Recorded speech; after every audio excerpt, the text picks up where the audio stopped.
Hare Krishna and welcome everyone back to our Sunday session, Sunday Bhagavad Gita session. We are discussing 8 verses given by Lord Chaitanya Mahaprabhu as a Shikshashtakam, and we discuss the background, some background of this Leela, this avatar, and first verse from this Shikshashtakam in the previous Sunday. We will continue discussing the rest of the verses. We may not be able to complete all the verses today, but whatever we will complete balance, we will complete in the next session. So this verse, the 8 verses, as they were spoken by Lord at different times, they were all compiled by his assistants and created a string of verses, the 8 verses, Ashtakam. That's why it is called Ashtakam. And the first verse is what we discussed in our last session, is Cheto Darpana Marjanam Bhava Maha Davagni Nirvapanam Shreyah Kairava Chandrika Vitaranam Vidyavadhu Jivanam Anandam Ambudhi Vardhanam Pratipadam Purnamruta Swadanam Sarvatnam Snapanam Param Vijayate Sri Krishna Sankirtanam. So these are words spoken by Krishna. Lord Chaitanya Mahaprabhu is none other than Krishna himself, personally appearing in the Mahavadanyaya form, most merciful form of Lord Krishna, and he comes as a devotee. He playing a role of a devotee in this particular avatar. So this is a Chinna avatar or a Chadma avatar or a hidden incarnation. It is not open incarnation, just like Lord Ram, Lord Narsimha, Lord Krishna, where Krishna appeared in his almost full potency and demonstrated various pastimes, and to attract attention of all the wandering souls who are trying to enjoy and control the material world. To catch their attention, Krishna performed those wonderful pastimes and attract their attention, and take them back to his abode. But in this particular incarnation, he's coming for several external reasons, which is we discussed last Sunday, that following instructions of Bhagavad Gita correctly, properly is also difficult. It's not so easy. So Krishna needs to make that process also a little bit simpler, because complete sinless, becoming completely sinless and completely surrendered to Krishna is difficult for people in Kali Yuga, and that's how big the influence of Maya and influence of Kali is on all of us. So you need a process by which the same result can be attained in a simpler way, and who can give that process other than Krishna himself? So Krishna has to appear, Krishna has to come, and as he says that to save my devotees, I come millennium after millennium. I come every time whenever there is a need. I need not come personally. Sometimes I will come, sometimes my representative will come, but here Krishna chooses to come himself personally, and he comes in the form of a devotee. He comes in a form of a devotee. He becomes a devotee of Lord Krishna himself, and by his personal example he's showing how we can remember Krishna. Bhagavad Gita's thrust is on remembering Krishna, cultivating remembrance of Krishna. All the verses, Antakale cha mameva smarana muktva kalevaram, remember me at the moment of your death, you will attain me. Tasmat sarveshu kaleshu mam anusmara yudhya cha mayyarpita manobuddhi. So the whole thrust of Bhagavad Gita, of attainment of Krishna, how you can get Krishna, how you will attain Krishna, is based on the remembrance of Krishna. And therefore Krishna advises Arjuna in the 7th verse, Tasmat sarveshu kaleshu mam anusmara yudhyacha, that remembering me, perform your prescribed duties always. Always remember me. Tasmat sarveshu kaleshu, day and night. Mam anusmara yudhyacha mayyarpita manobuddhi, to surrender your mind and intelligence into me.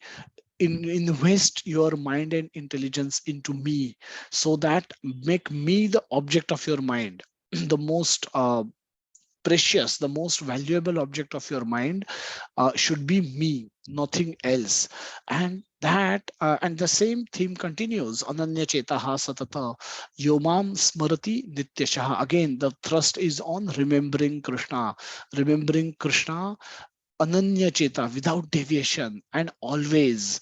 Then again, 10.10, tesham satata yuktanam bhajatam pritipurvakam. This remembering Krishna is not a taxing process, should be done with priti, should be done in a loving way. And when we remember Krishna lovingly, dadami buddhi yogam tvam yena mam upayantite. So similar, so the whole piece, the whole thrust is remembrance of Krishna, and somebody needs to demonstrate how practically it can be done. And uh, that's what happens when Chaitanya Mahaprabhu appears. He appears in the mood of Radharani, in the form of Radharani. In she is taken complexion of Radharani, the golden complexion of Radharani. He's appearing in which he's appearing, and he's taken the mind of Radharani. Radharani is For Radharani, Krishna is the most valuable object. He For him she will do everything, and she can do anything. For Krishna's pleasure, she is prepared to go to hell forever. She is ready to surrender herself to him completely for small moment of pleasure for Krishna. So Krishna and his pleasure is the only objective of Radharani's existence and the Gopi's existence as well. She has nothing, no other desire for herself. And that highest perfection of devotion, highest level of surrender is demonstrated by Radharani and all the Gopis of Vrindavan. And Chaitanya Mahaprabhu appears in that mood. And he is also relishing in the Krishna consciousness. Relishing is important. Mahaprabhu is relishing remembrance of Krishna in separation. He is not united with Krishna. And same was also demonstrated by Radharani, that large part of her life she was remembering Krishna always. And she says, when I remember, when you are away, and when we are separated, when I remember you in separation, my intensity increases. I can remember you. I can see you everywhere. But when I'm with you, I see you only at one place. But when you're away from me, I see you everywhere, and I remember you all the time. I remember you more than I can remember you. I can think of you when you are present in front of me. So this is a relish. This is the relishment Chaitanya Mahaprabhu is getting by remembering Krishna. And he did that for almost 12 years in Jagannath Puri in the Antya Leela. Antya Leela comes towards the end of his pastime.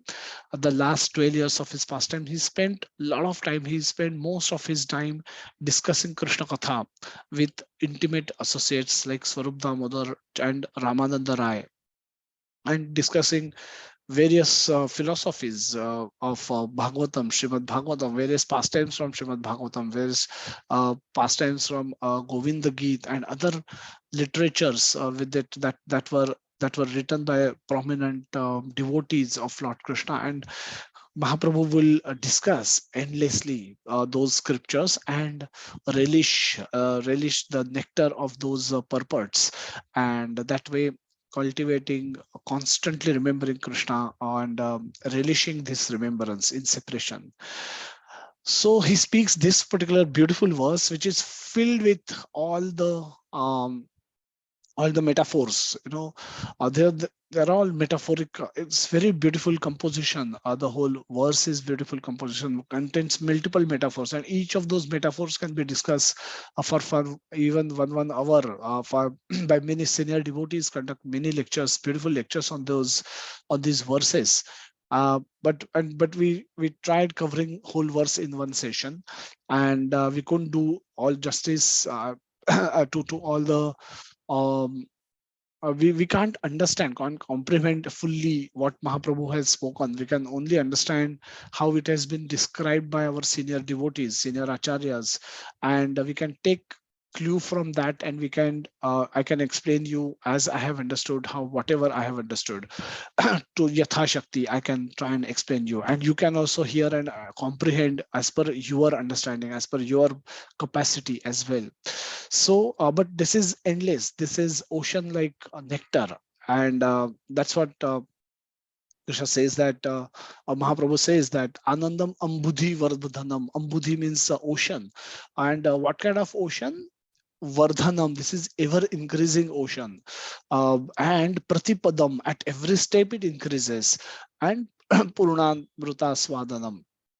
This can be completely tested. And Sarvatnam Snapanam Param Vijayate Sri Krishna Sankirtanam. Sri Krishna, let there be, let the holy name be victorious. Now we discussed in our last session that when we are talking about victory, there should be some battle, and those battle of holy name is with our mind. Our mind is proposing different various things to us, and which is other than the remembrance of Krishna. So holy name has to enter our heart, has to conquer our heart first, so that we wholeheartedly surrender to the holy name. So Krishna in his personal form was available to Arjuna.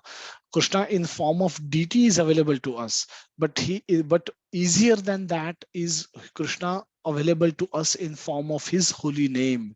And we will discuss in detail today how he Krishna and his holy name are non-different, but we have to surrender to the holy name. We have to willingly surrender to this holy name and accept holy name as our heart and soul, and chant this holy name with love. Bhajatam priti purvakam, so that we become eligible to attract mercy from Krishna. Tesham the bhajatam pritipurvakam dadami buddhi yogam tvam yena mam upayantite. So that Krishna can give his mercy to us, give additional intelligence to us, using which we can go back to him. We cannot go to Krishna on our own. Without his mercy, nothing is possible. So, so this is our proposal. This is our project for this one lifetime, that we need to cultivate constant remembrance of Krishna.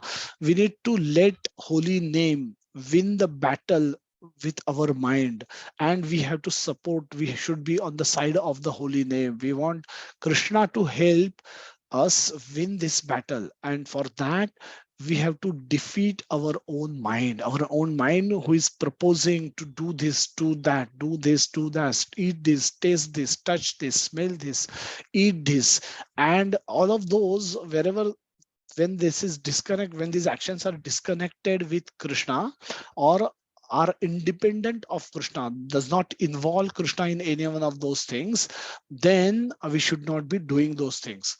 And so the battle of holy name is with our own mind, and it is not to be won by force, it has to be won by surrender, by willful surrender. By willfully, we should be ready to accept holy name into our heart, welcome holy name into our heart. And when that happens, holy name conquers our region of our heart, and we become surrendered to Krishna. And then Krishna reciprocates with us, and that he gives us the test. Our bhakti increases. Kairava Shreya Kairava Chandrika Vitaranam. Like moon, our bhakti will also start increasing, and our Davagni Nirvapanam, all our anarthas will go down, and we will develop taste to love and serve Krishna. And when that happens, Ambudhi Vardhanam, Ananda Ambudhi Vardhanam, our ocean of bliss we will experience. While in this body, we can experience unlimited happiness with Krishna's, by Krishna's mercy. Anandam Ambudhi Vardhanam Pratipadam. Then that is the real victory of chanting of holy name of Lord Krishna. And we should all be eager to experiment this, eager to make ourselves subject of experiment for this.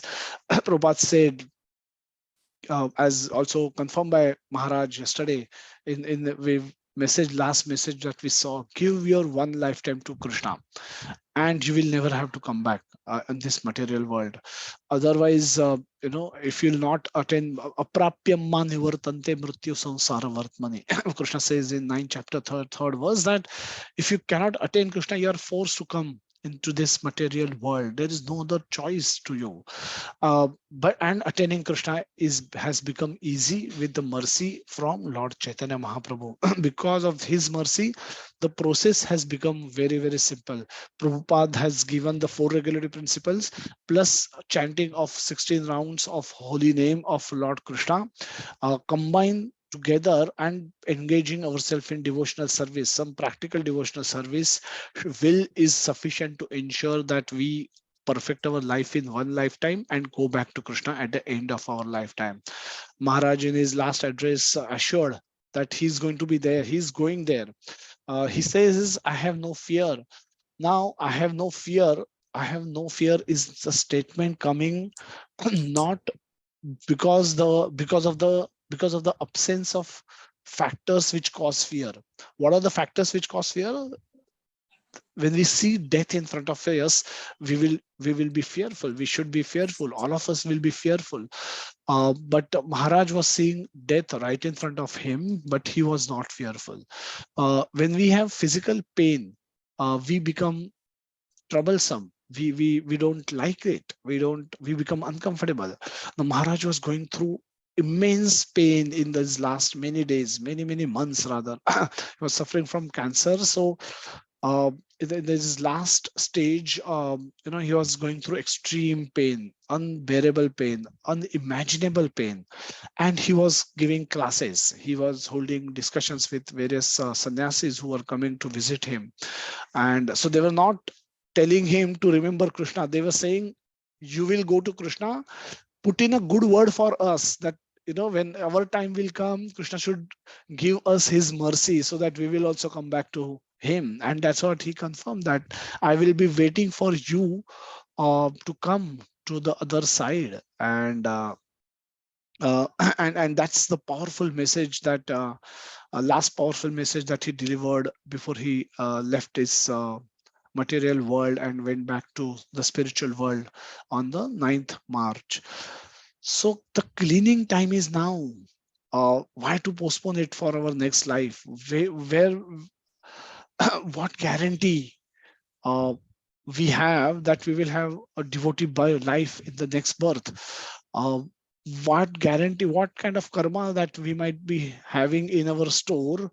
What do we know? What karma we have in our store? What do we know if we choose not to remain a devotee?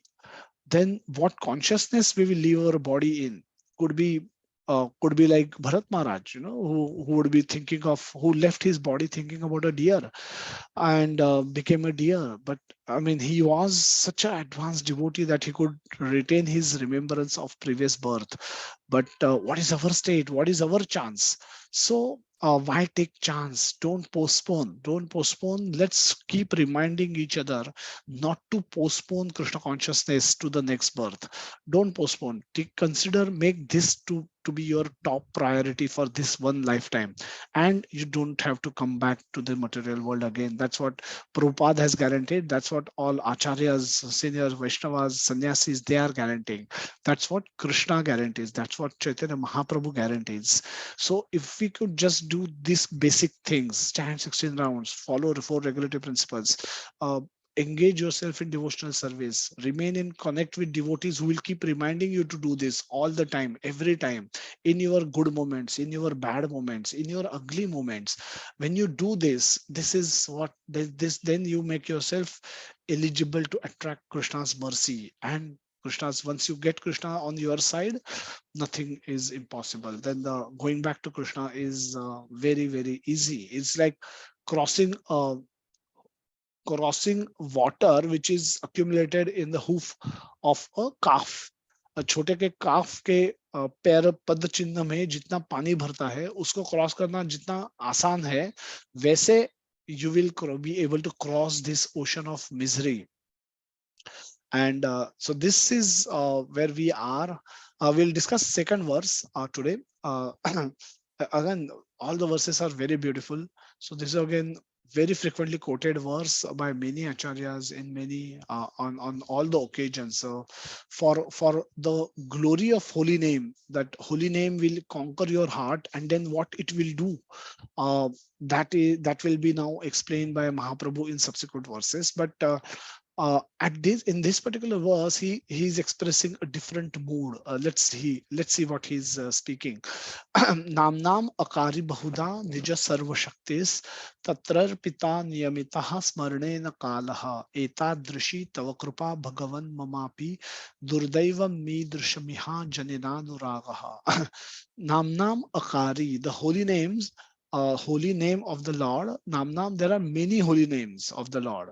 Why many holy names? Mahaprabhu explained in the 20th chapter verse that because there are many people with many kind of desires, I need to manifest in to attract their individual attention. I need to manifest in different forms, and that therefore I take multiple incarnations. And but you can remember any one of those as per your capacity, as per your liking, as per your inclination. You may like some forms, and you may not like some other forms, but because there are people with multiple desires, multiple tendencies, multiple inclinations, multiple attitudes, Krishna says I take multiple incarnations so that I'm able to attract their attention somehow, anyhow.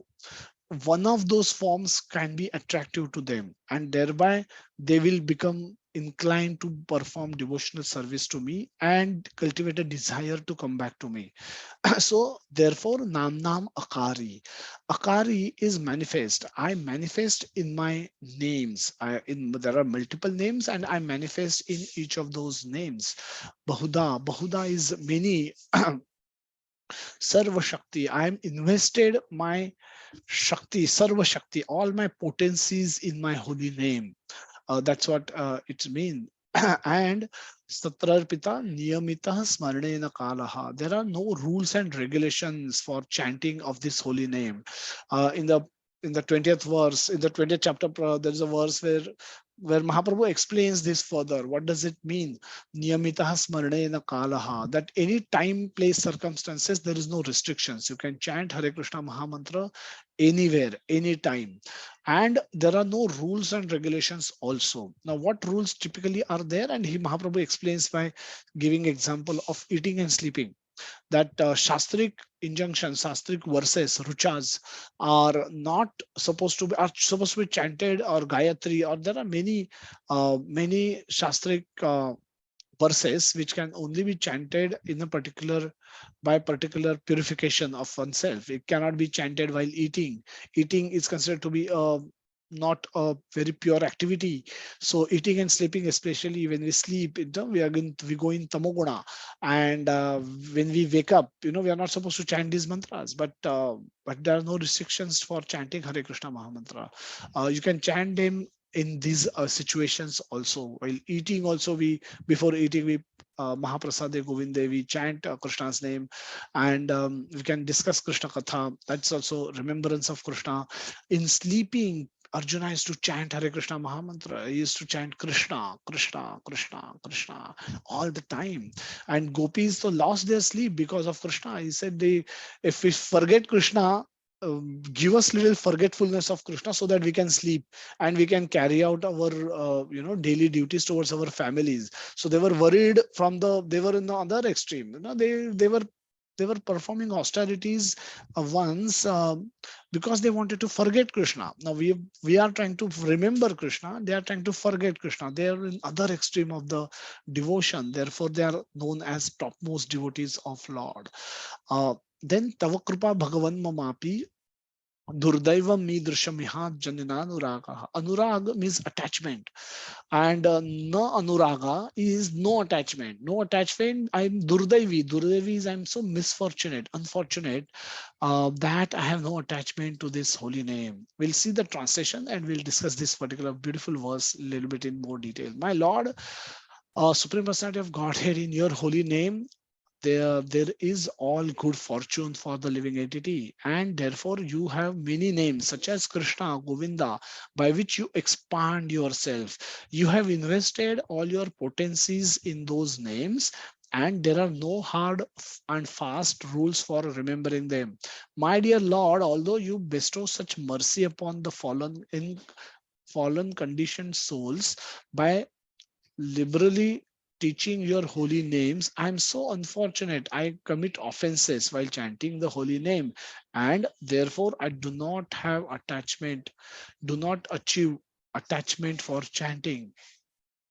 What a beautiful verse.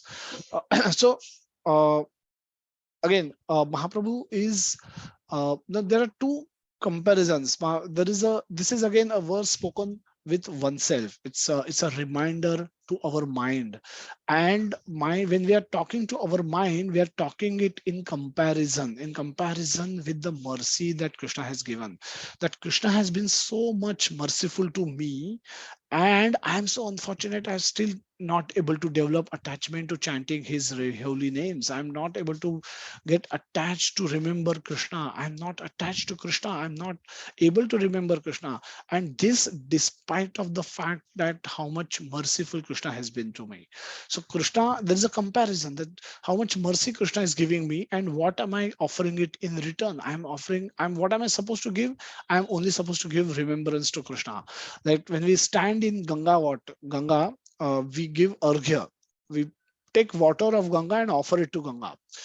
Now we cannot bring anything else. We can only give what Krishna has given us back to Krishna. We have nothing else. Nothing else belongs to us other than our desires and our consciousness. And if we can offer that consciousness to Krishna, the physical things that anyway belongs to Krishna, and even if we use them for Krishna's service, he's going to be that's only going to purify us. He doesn't need anything. Everything is owned and controlled by him. So when we offer ourselves to Krishna, that is correct offering. That is the only thing that we can offer ourselves to Krishna. And if you are not able to do that, then Mahaprabhu says it's such an unfortunate situation that I'm in, because when somebody is so much merciful to me, I'm not able to reciprocate. I'm not able to give him anything, and I'm still trying to become attached to remembering holy name, and this despite of holy name having all the potencies. So let's discuss this mantra per se a little bit more in detail. That holy name contains has potencies, and when you chant Hare Krishna Mahamantra, which is nothing but all the holy names, that it's pure Krishna. There is no it's like pure juice of am, and there's no chilka, there's no gutli, there's no bad portion. From start to end, it's Krishna completely. There's no time wasted in Namo Om Namo Bhagavate Vasudevaya. That before you speak Vasudeva, there is a obeisances that is offered to Om Namo, that Bhagavan. There is nothing like that. It's complete Krishna. So before you reach to Vasudev, there are a lot of other words that you have to speak so that you can pronounce that Vasudeva correctly. And that was the mantra given to Dhruva Maharaj for and using this mantra he saw Krishna. He took darshan of Krishna face to face in 6 months time. So much was his intensity of remembrance of Krishna, and so much austerity that he performed. But our case is different. We are different, and we are not as potent as Dhruva Maharaj is. We are not as fortunate as Dhruva Maharaj is, and we are not as committed to Krishna as Dhruva Maharaj was. so so when we are given this mantra, it's important to understand where does the potency of a mantra lies. There are two school of thoughts, Varnavad and Spotavad. So this is again explained by Jiva Goswami in his Sandarbhas, that the some says potency of a mantra, because we want to attract, develop love for Krishna. And the tool given to us is Hare Krishna Maha Mantra. By chanting this mantra 16 rounds, 108 times, we will be able to develop love for Krishna. And that's what Prabhupada has guaranteed. And we will be able to develop love for Krishna. We'll be able to remember Krishna throughout our day, and our heart will change, our anarthas will go away, and our service attitude to Krishna will be awakened, and our dormant, that happens when our dormant love for Krishna awakens, because love and service goes together. Mother loves her child and she serves her child unconditionally. And it's not sufficient just to love and not serve. That is not sufficient. Love and service must go together. So when we say we have to engage in service of Krishna, it is presumed that we have cultivated love for Krishna, at least theoretically at our level. So, and all that can happen if we chant Hare Krishna Maha Mantra nicely. So where does the, so Hare Krishna mantra has to have a potency. So let's understand from where this potency comes. And we hear that so there is a Varnavad. Varna means letters, and Spotavad. Varnavad means correct pronunciation, exact pronunciation of mantra. Hare Krishna, Hare Krishna, Krishna Krishna, Hare Hare, Hare Rama, Hare Rama, Rama Rama, Hare Hare. As mantra is, if it has to be pronounced in a very very clear manner, very clear pronunciation of mantra, if that happens, then the potency is invoked and you get benefit. If pronunciation is bad, and then it's not considered to be very good chanting. And in general Vedic sense also, those Brahmanas are considered to be superior or senior than others, those who can pronounce verses in a very accurate manner. Sanskrit has particular tone and a particular clarity is there, and its purity is there. And one can understand if one is not able to pronounce with reference to all the vyakaran correctly. If you miss all that, then that pronunciation is not considered to be very accurate. And those brahmanas who can pronounce verses, Vedic verses accurately, are given, um, are considered to be superior brahmanas. So pronunciation, there is a lot of emphasis as far as Vedic culture is goes.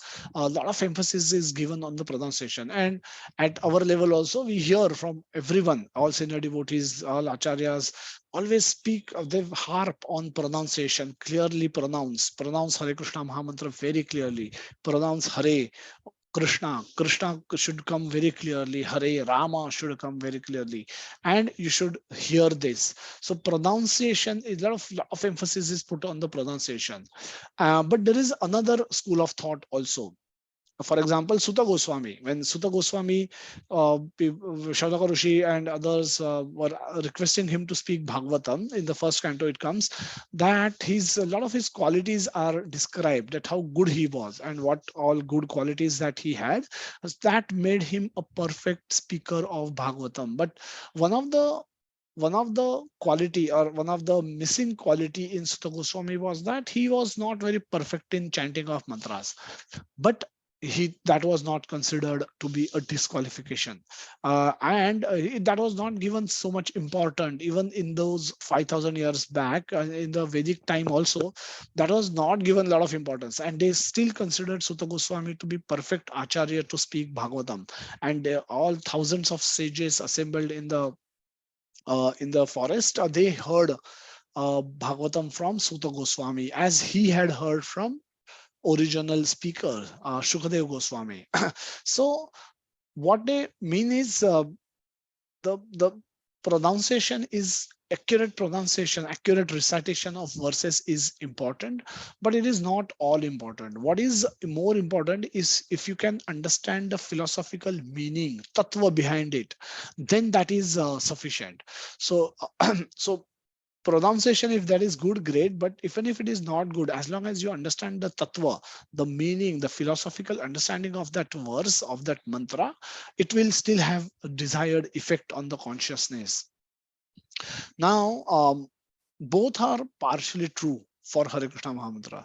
The pronunciation is important, but if we don't get the philosophical understanding and that meaning does not have any impact on our consciousness, that then that accurate pronunciation will not be of much helpful. For example, the tape recorder has no consciousness, but it can pronounce words very accurately. Our mobile speaker can pronounce words very accurately, but since it does not have consciousness, it does not have any understanding of what that mantra means. It has no effect on itself. No, no. We after playing mobile, after playing Hare Krishna Mahamantra on our mobile or on our tape recorder, we don't find tape recorder to have become more pure. There's nothing happens to it because it does not have consciousness using which it can comprehend the meaning of it, the philosophical tattva behind that mantra. Now, because you don't get that tattva, even accurate pronunciation will not help beyond a point. It is good if we have it, but beyond a point, it will not be much helpful. Similarly, spotavad. Spotavad means if you only know the meaning, but the mantra pronunciation is not good, then at times even that will not give full benefit. So Jiva Goswami concludes or reconciles these two theories and says that actually the potency of Hare Krishna Mahamantra lies in Krishna's omnipotence. Now this is very important, what we'll discuss now. We all have witnessed some change happening in us after committing to chant, after we when we started chanting Hare Krishna Mahamantra. So there is we ourselves can see how we were before and after. Before, so Krishna consciousness starts and ends with chanting of Hare Krishna Mahamantra, attentive chanting of Hare Krishna Mahamantra in the morning, and in a humble mood. So the humility and chanting and hearing, that's all Krishna Katha, Krishna consciousness is all about. But so everything, if you are in Krishna consciousness, if you're not chanting, you're not in Krishna consciousness. It's as big as it is. So we all have witnessed some change in ourselves because of chanting of Hare Krishna Mahamantra, because of attentive chanting of Hare Krishna Mahamantra, because of starting to chant 16 rounds of Hare Krishna Mahamantra during the day. And so we have all witnessed, been experienced some change in ourselves because of Krishna consciousness, because of getting connected with Krishna. So so where this change comes from, or what is it that is causing this change in us? What is it that is giving us strength to control our mind, control our desire, regulate our desires in a better way, which was considered to be impossible those days before we got connected with Krishna. This was considered to be impossible. This was not encouraged by the world. We ourselves were struggling to control our own mind. So now we have been able to, we have better control over it. We may not have complete control, but we still have better control over our mind, our desires, our lusty thoughts, our anger, our jealousy, our attachments to various things. They are all reducing. We see them reduce gradually. They may not disappear, but they are reducing gradually, and that has caused by something. And we understand that it is because of taking connection with Krishna, establishing our connection with Krishna. And the biggest thread, biggest point of that connection is chanting of Hare Krishna Mahamantra. So Jiva Goswami says that Krishna, by his omnipotence, the omnipotence is all powerful. Krishna has three qualities: omnipotent, that he can do anything; omnipresent, he's present everywhere; and omniscient. Omniscient means he knows everything. So he can do anything, he's everywhere, and he knows everything. Then these are three qualities of Krishna. So Krishna, by his omnipotence, choose to invest all his potency in the holy name, and Krishna reciprocate with those who surrenders and serve this holy name. So Krishna, as we said earlier, is available to us the in the easiest way in the form of his holy name, and he is there in his holy name. Now that is just a fact. when Mahaprabhu confirms this fact, and Mahaprabhu is none other than Krishna himself. So Krishna himself confirms the fact that he has invested all his potencies, energies into the holy name of Krishna, Govinda, and Rama. And anyone who chants that name invokes Krishna, invokes or get connected with Krishna simply by speaking this holy name once. And if anybody can surrender and serve this holy name, Krishna reciprocate. And just in the same way, when Arjuna surrendered to Krishna, Krishna reciprocate with Arjuna face to face. Same way, the holy name can reciprocate with us face to face, because and because that is just the fact, that is just a reality. And Krishna speaks in 28th verse of 6th chapter, Yunjanaya, Yunjaneva युञ्जनेव सदात्मानं योगी विगत कल्मषः सुखेन ब्रह्म संस्पर्शम अत्यंत सुखम अश्नुते. This atyanta sukham ashnute can be experienced at best quality happiness, atyanta, large quantity of happiness, unlimited happiness one can experience with Brahma Samsparsha. Brahma Samsparsha means getting connected with spiritual reality, getting connected with the spiritual energy. That energy, spiritual energy, is that of Krishna. So when we get connected with Krishna by chanting his holy name in surrender and service mood, we can experience atyanta sukha, atyantika sukham ashnute. We can experience atyantika sukha, and that is what is available. Anandam ambudhi vardhanam pratipadam. That ananda, that bliss, is ocean like bliss. It's in ever increasing ocean like bliss that is awaiting us if we surrender ourselves to the chanting of holy name. That is the kind of potency that exists in the holy name, and that is what holy name is waiting to give us, offer us. We see that from the example that many foreign devotees, Prabhupada preached predominantly in foreign countries, and many of those cultures from where where the devotees were joining Prabhupada uh, couldn't pronounce many words properly. For example, R letter is missing in many languages, many cultures, and so most of those devotees were struggling to pronounce Krishna correctly. But since they knew the tattva correctly, they understood the tattva from Prabhupada correctly, they while they were experiencing ecstasy while chanting Hare Krishna Mahamantra. They could experience, even though their pronunciation was not good, because they were in a body which is different. They were raised in a culture where the pronunciation of some letters was is missing, and that's we can see that in even in India, in many cultures, many places, the languages are not that rich. What to speak of other countries? So, but that did not stop them from progressing in Krishna consciousness.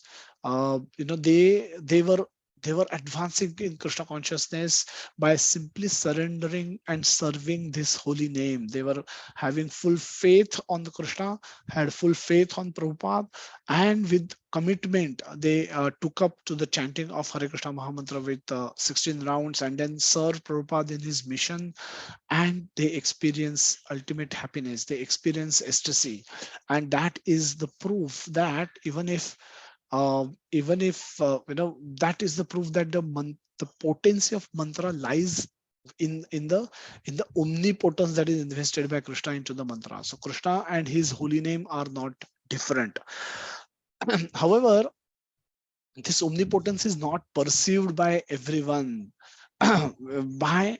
Because we also know for sure that in the temple archa vigraha, we have archa vigrahas in the temple. So the Krishna Balaram temple, Radha Rasbiari temple, the Krishna is present in those temples. Radha Madhav temple in Mayapur, in Vrindavan, Krishna is personally present in those deities, and is receiving service, accepting service offered by devotees.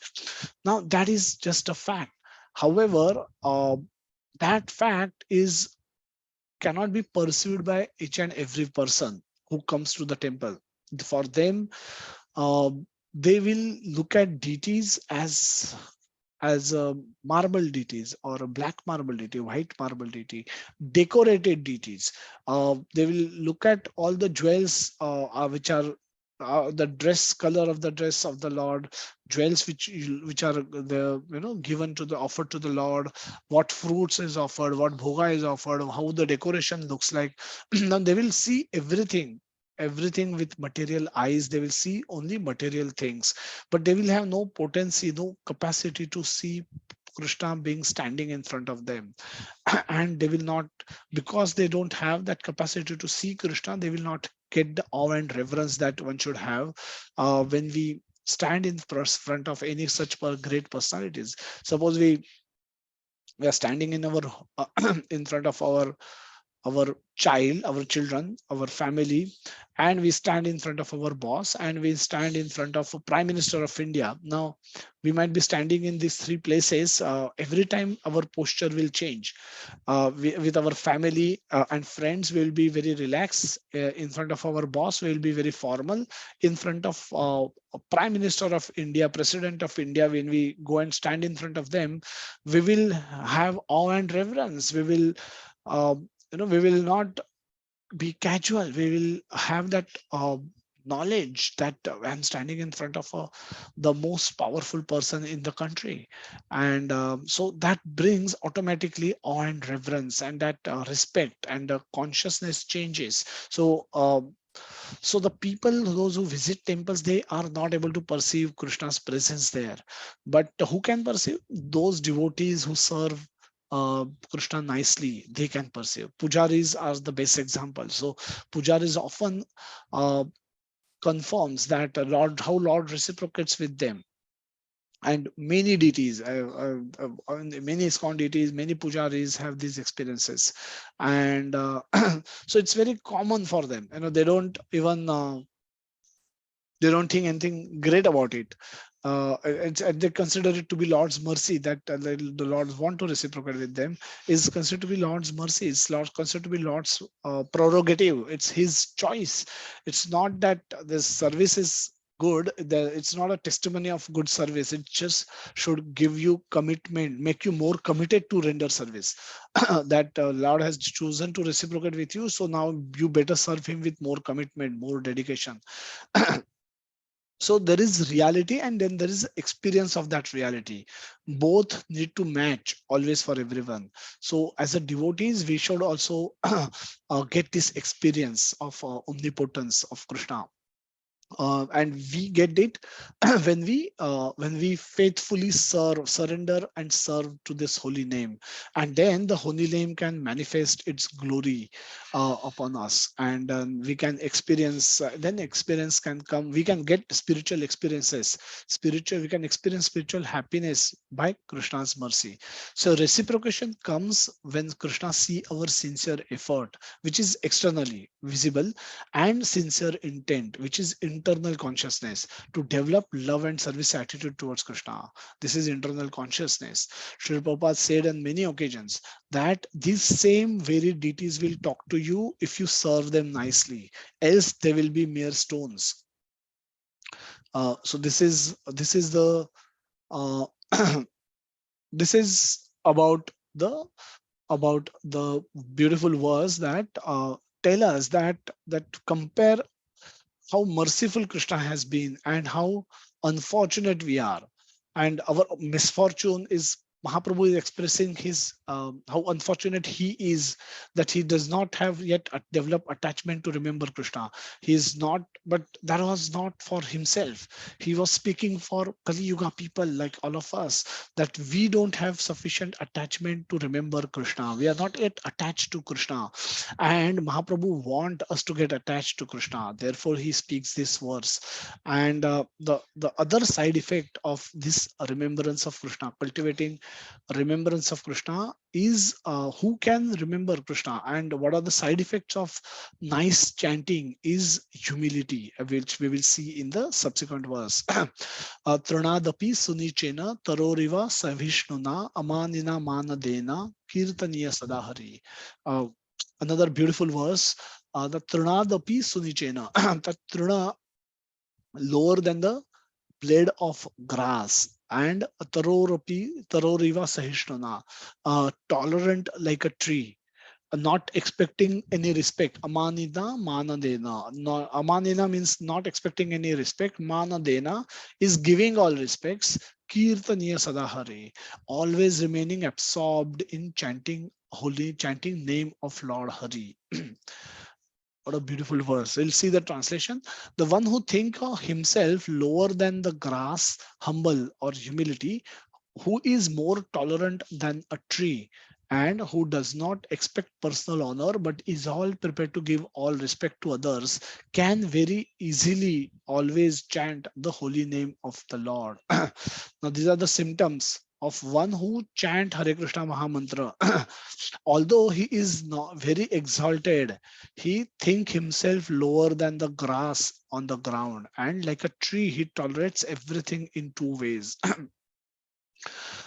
A grass is not very a Vaishnava, a true Vaishnava is even though he is very exalted, he will consider himself to be very to be lower than the grass. And the grass is something which everyone walks all over, and that is the example used by Mahaprabhu to describe position of a true Vaishnava. A true Vaishnava is how much humble one can be. One has to be this humble, that you can, you should, that like a blade of grass you should be humble, and like a tree you should be tolerant. um Not tolerant is tree is engage, tree is tree is tolerating the heat and rain, torrents of heat and torrents of rain it tolerates, but it protects, gives shelter to anybody who comes below it. It gives fruit to everyone who desire it, and because remain useful throughout its life, and also it after it is dead. So of tree does not, even if it is getting cut, it does not complain, does not ask for protection. So tolerant like tree you become tolerant, and like grass you remain humble. Humble means no self ego, no personal ego. Humility is the first and the last word in bhakti. The knowledge, as explained by Krishna in 13 chapters, starts with amanitva, and in the purport, Prabhupada starts with humility and ends the purport with humility. That unless one, and there are 20 subjects of knowledge which are described in that particular verse, and Prabhupada says if you are not humble enough, not submissive enough, everything else is useless. You will never be able to learn other qualities if you are not humble and submissive enough. So humility is the first and the last word in bhakti. In bhakti, we have to learn to become humble. In one sense, the entire process of becoming Krishna conscious is becoming humble. Arjuna, Krishna speaks in Bhagavad Gita that how you are not the doer. Our pride, our arrogance comes from the fact that we consider ourselves to be the doer. Krishna says in 27th verse of third chapter, Ahankara vimudhatma kartaham iti manyate. That vimudhatma consider himself to be the doer. He think himself as the doer. And Krishna says in 47th verse of second chapter that no, I am the doer as well. You are not the only doer. Therefore, you are not entitled to the fruit. I have my role to play. I have to sanction. I have a role to play in whatever activities that you are performing. The fruit can only come with my sanction, and my role is unavoidable for you. So nothing can happen by your own efforts alone. So therefore, you are not responsible for the results. You should not be. You should accept whatever the results come, because it will come with my sanction also. So your efforts are required but not sufficient. My sanction is important, and hence there is no need for you to be proud of anything. No need for you to be arrogant about anything. No need for you to consider yourself as the doer. So you can, if you know this, you can remain humble in every situation. You can remain tolerant in every situation, knowing fully who is actually getting things done.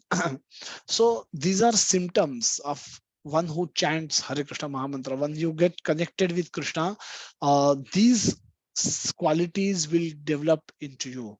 And if you, it works the other way, both ways. It's a symbiotic in one sense, that those who have these qualities will have ability to chant Hare Krishna Mahamantra nicely, and those who chant Hare Krishna Mahamantra nicely will have these qualities. It will help them develop these qualities. So it starts with little bit of faith and little bit of sadhu sangha, and then we take up bhajana kriya, and then we set this whole process in motion, that and then we become more humble. We by For having faith, we need to have some humility.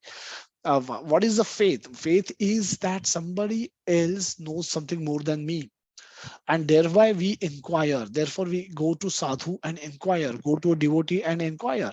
Now that needs some basic humility, some basic submission. We may not be 100% there, but it requires some basic fundamental small quantity of submissive spirit, so small quantity of humility, to go and inquire from someone. We consider that person to know more than us. Now that itself is the beginning. So at the beginning, even if we have that, that can set the ball rolling. And as we take up bhajana kriya in the association of devotees, we witness change in us. We witness anartha nivritti, and our faith becomes firm. Our nishtha becomes firm. For faith gets converted into nishtha, shraddha becomes nishtha, and our small humility, small submissive spirit becomes a mountain of humility. We become more and more humble. When we learn more, we become humble more. If we are very arrogant, very proud, it's example of somebody who is having no spiritual knowledge, no spiritual understanding, no spiritual tattva being known to such person. That is why they are humble, and they are not being humble. So humility is the first and last word in bhakti, and we must aspire to have it, and cultivate it, and increase it. Now let's talk about the humility a little bit more. Humility is often misunderstood as low self-esteem. If you are humble, for example, if one has to go to a devotee and ask about, can you teach me Bhagavad Gita? What is the message in Bhagavad Gita that is so great, that makes this book so great? Even if you want to ask these fundamental questions to somebody, you need to be submissive. You need to understand that you don't know the subject matter well, or you need something more in your life than what you presently have. Now this knowledge, when you will learn and when you will apply in your life, you expect some benefit to come from it, but which means you consider your position to be incomplete, and therefore you are willing to go to somebody whom you consider to have this particular knowledge, or possess this knowledge, and inquire from them in a humble submissive spirit. Tadvidi pranipatena pariprashnena sevaya.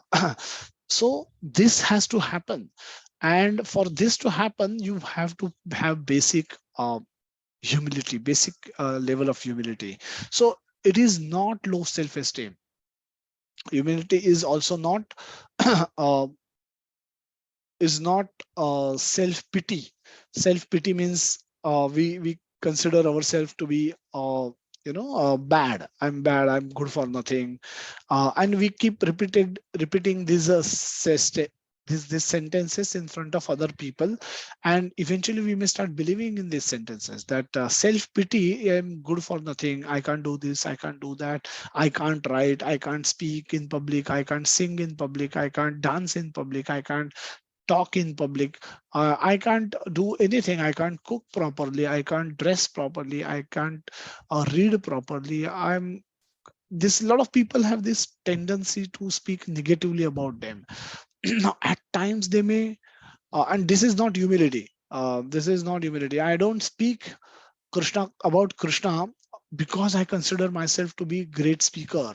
I speak I speak about Krishna every Sunday 11 a.m. because this is service given to me. If I had to enroll new devotees for Krishna consciousness, I will go and do that service also, because it's not because I'm great in selling products. I'm great in attracting people's attention. Whatever service is required, that one has to do, irrespective of what good or bad qualities that one may possesses. Whatever you possess, you use it for service of Krishna. And I don't have to, if I'm speaking, it's not because I have great speaking capacity, great speaking ability. I'm speaking because there is need for me to speak. So there is a requirement of the service. Therefore, I am speaking. Srila Prabhupada, we give example of humility. That a lot of examples are fitting Prabhupada. Prabhupada demonstrated practically what those words mean and how this can be implemented in our life. Prabhupada traveled to America at an advanced age, suffered 2 heart attacks on the ship. Um, Completely new country. He went outside country for the first time. He had never been to America, never been to any other foreign country other than Calcutta, Mumbai, Varanasi, and Allahabad. And so he was only traveled in India before that. He was penniless. He was carrying 40 rupees, which he used after coming back from that tour for going to Chippewada temple in Delhi. So he was practically penniless. He had no money. He had no institutional support, no devotees, no acquaintances there, uh, no supporters. Living where he was living in the most dangerous area of New York. Even New York, there are areas which you will not feel comfortable walking in broad daylight even today. What to speak of the situation in 1965, where things were completely out of control of the local governments also, because hippie movement was gaining momentum, and at around that time, uh, Vietnam War was going on, and the entire youth of America was pushed into that war. So that there was a lot of anti-establishment mood that prevailed in the country, where people were rejecting the system. People were against the ruling governments, and the governments were not able to win hearts of those people. People were not approving war with Vietnam. They were not prepared to go and fight into that war. And so there was a lot of social unrest at that time. America being a free country known for its freedom, guns were available with everyone. Cocaine and other, other other drugs illegally were made available to everyone, and crime rate was at all time high, and Prabhupada was living amongst those people, completely unknown people, completely people who would who out of 24, 16, 18 hours, they would remain under the influence of some some some substance. And that kind of people he landed himself into, from Vrindavan, from Radha Damodar temple to this. Such a big contrast. And he took up to himself to go there. And he because he wanted to carry out the order of his guru, because his purpose was to spread the Krishna message of Lord Chaitanya all over the world. And that was the order given to him by his guru. And he had he had complete focus on the execution of this order, and he saw this as an opportunity to execute, to work on that order, to bring that order into action. And for that he was prepared to do anything, and for that he was ready to give up his sannyasi exalted position in Vrindavan, in country where all sannyasis are respected. And he was respected. He could have spent rest of his life chanting Hare Krishna Mahamantra and writing and speaking at different places within India, very comfortably, very happily. But he chose a difficult path, because he had higher purpose to achieve. So that is what make that, unless you have humility, you cannot, you have no ability to do these things. For a devotee, humility is to become free from one's own self ego and absorb in larger purpose of serving Krishna. Humility is becoming free from one's ego, that I'm not good in this, Prabhuji. How can I go and do this? How can I sing kirtan because I'm not good singer? No, don't care about if you are a good singer or a bad singer. Sing Krishna. When you are asked to sing, sing. When you are asked to do something, do. Take it up as a challenge and take it up as a service to Krishna. And if you are humble, you will not argue, you will just execute. A lot of devotees on Gaur Purnima were running around and serving devotees, serving prasad to devotees. They except that service was allotted to our group, and a lot of devotees were busy running between kitchen and then those desks where the service was happening, and they didn't. Not that they are expert servers, not that they have done this in past, but this was service given to them and they did it. And that is possible only if you have basic component of humility in you. With ego, you would have thought कि मैं मुझे तो जाके प्रसाद लेना चाहिए, ना कि प्रसाद distribution में खड़ा रहना चाहिए. I have fasted for whole day, so it's now I'm entitled. It's my right to go and take prasad first rather than serving prasad. Serving prasad also means that you will eat last, and that is not very. You need some humility and to accept that condition. That eating first is a natural choice, but eating last is something that one has to become, that has to understand and reconcile once with oneself, that okay, I'll eat last. Eating last means some items may get over, you may not get some of those items. That's also possibility exists.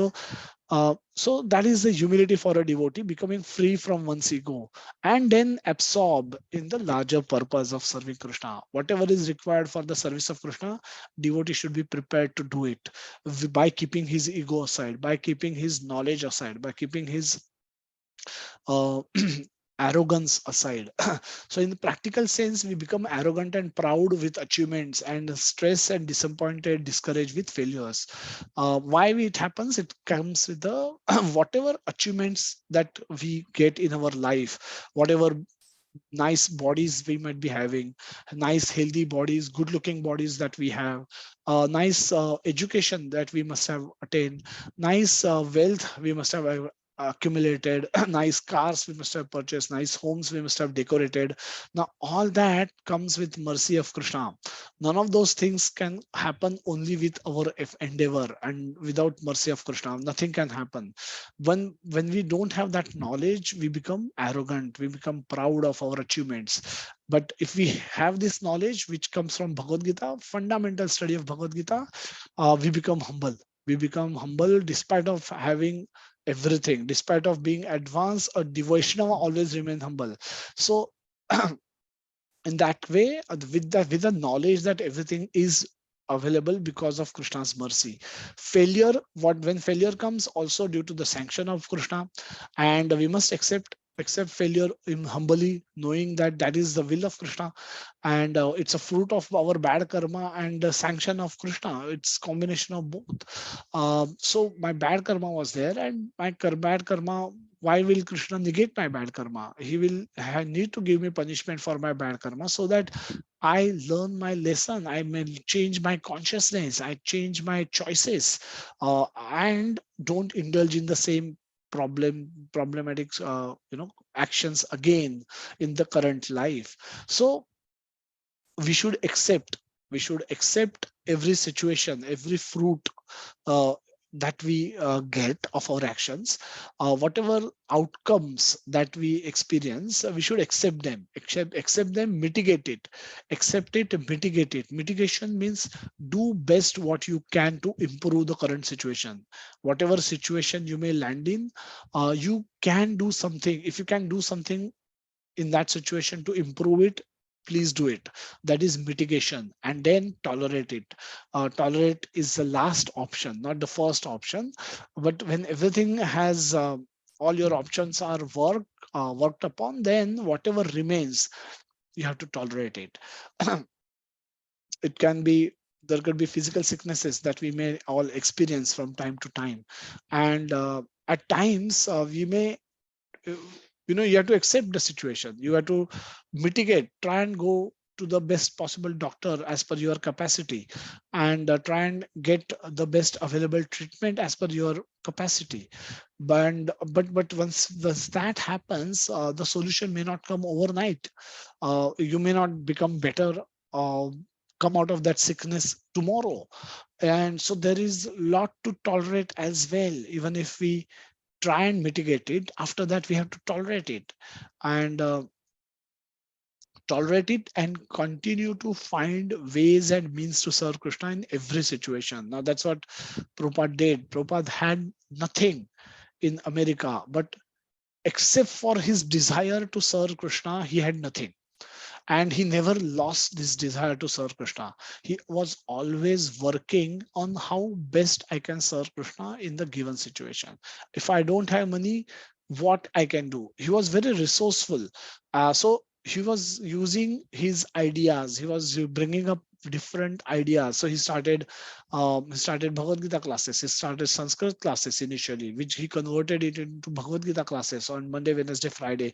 He started Nagar Sankirtan, the first Nagar Sankirtan he held in a garden in New York, where he started playing kartal and singing, and then people came and joined him dancing, and that became the Sankirtan party, and that is how all the initial devotees came. Now that is about humility. The tolerance is accepting reality as reality. Now, if we get angry at the reality, resent at the reality, it can worsen our present condition. For example, if we are going for a yatra, some devotees had to cancel for coming. They couldn't come to Gaur Purnima festival because they fell sick. Now, 2, 3 devotees had to cancel because they all fell sick one day before the yatra, and they had to call us and um, cancel their participation, and so we ended up having few empty seats. So but apart from that, but then we shared our videos with them, of pictures with them, and then they felt, oh, I missed it. Now that kind of a reaction came, and now what can you do? If you're actually fallen sick, you're sick, you just have to tolerate it. You can't change the reality. If you lament, if you resent ki why I had to fall sick, it can just worsen your condition. So there is, when you fall sick, there is some physical pain that we all experience. We may have headache, we may have constipation, we may have loose motion, we may have some of the other bodily discomfort will be there. And whenever we fall sick, and over and above that, the mental torture will be there. If we start resenting that why I had to fall sick today, when everyone has gone to Bhiwandi and they're enjoying Gaur Purnima festival, they have gone to Vrindavan, they're enjoying 4-day yatra with Dinbandhu Prabhu. Why am I not there? Why I had to fall sick? It was my spiritual desire to join yatra. Why was that not fulfilled? Why Krishna is not being merciful to me? We can no, we can have resenting attitude as well, and that can worsen our situation. So accepting reality as reality can help us gather now what we have. Okay, once you accept it, find out what best you can do in the current situation and do it. That's the mitigation stage. And then once that is also done, whatever left over is you have to tolerate. So a Vaishnava is most exalted person. He is prideless and give all respect to everyone, knowing everyone to be the resting place of Krishna. If one chant the holy name of Lord Krishna in this manner, he will certainly awaken his dormant love for Krishna. Krishna's lotus feet. Antelila chapter 20, verse 25 and 26. न धनम न जनम न सुंदरीम कविताम व जगदीश कामये Mama Janmaneshwari Bhavatat Bhaktir Ahituki Twai. So again, this is a verse spoken to oneself. Is Krishna Mahaprabhu is not speaking this to anyone. This is again a reminder to oneself that that Param Vijayate Sri Krishna Sankirtanam. If that has to happen, I need to surrender myself.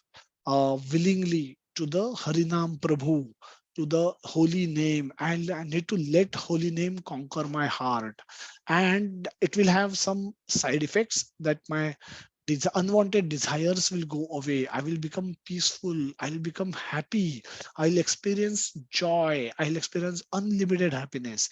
But that if that has to happen, I need to I need to be humble. I need to be humble like a I need to chant by becoming humble like a blade of grass and tolerant like a tree. I need to give all respect. I don't have to expect any respect from anyone.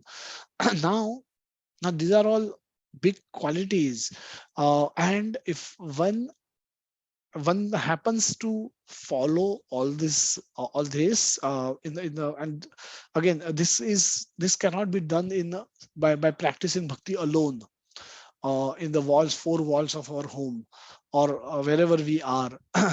So this has to be done, practice in association of devotees. Amanina mana dena. Now that is, when you go in association of devotees, you should be giving respect to everyone, knowing those devotees to be the soul's resting place of Krishna, part and parcel of Krishna. I should see them as Krishna's part and parcel, and give them all respect and don't expect any respect. If you live alone, if you try and practice bhakti alone, you will never learn this art.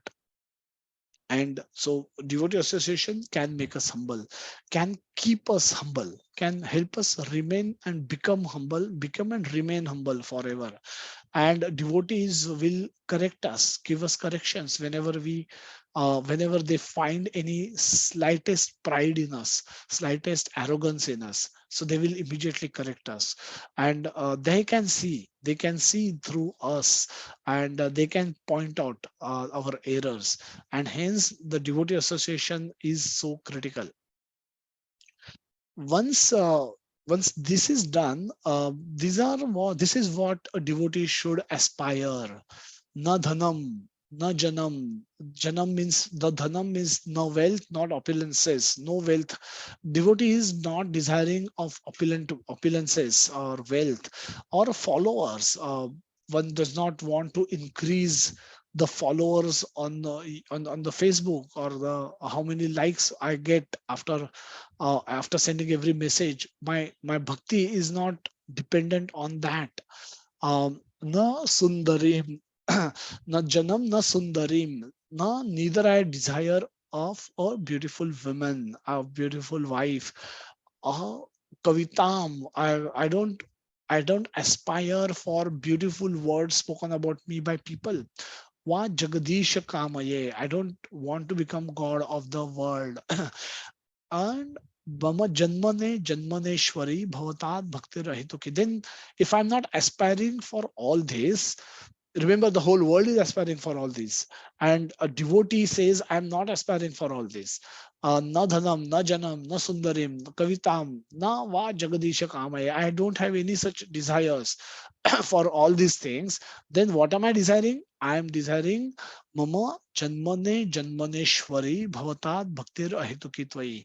भवतात भक्तिर अहेतुकी भक्ति, अहेतुकी भक्ति मुझे करनी है.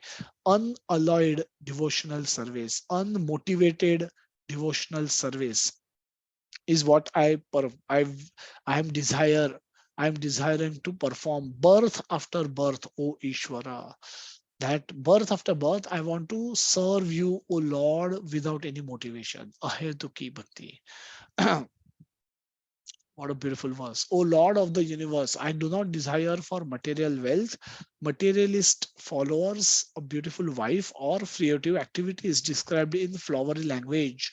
All I want, life after life, is unmotivated devotional service to you. So this is brings us to one more verse which we will see today, and if time permits, we will see the other last three verses. Mahaprabhu took sannyas. So first five verses, this is are part of Vaidha Bhakti. Vaidha Bhakti. Vaidha Bhakti. Vaidhi Bhakti means we don't have natural attraction, natural spontaneous love for Krishna. We have some attraction and some curiosity about Krishna. And therefore, we take up the process of bhakti under guidance of devotees. And that is called Vaidhi Bhakti. Vaidhi Bhakti has rules and regulation, do's and don'ts. You should do this, you should not do this. Chant Hare Krishna Mahamantra. 16 rounds every day, everyone must chant. Everyone must remain engaged in some reading every day of the Shastra. Bhagavad Gita should be read.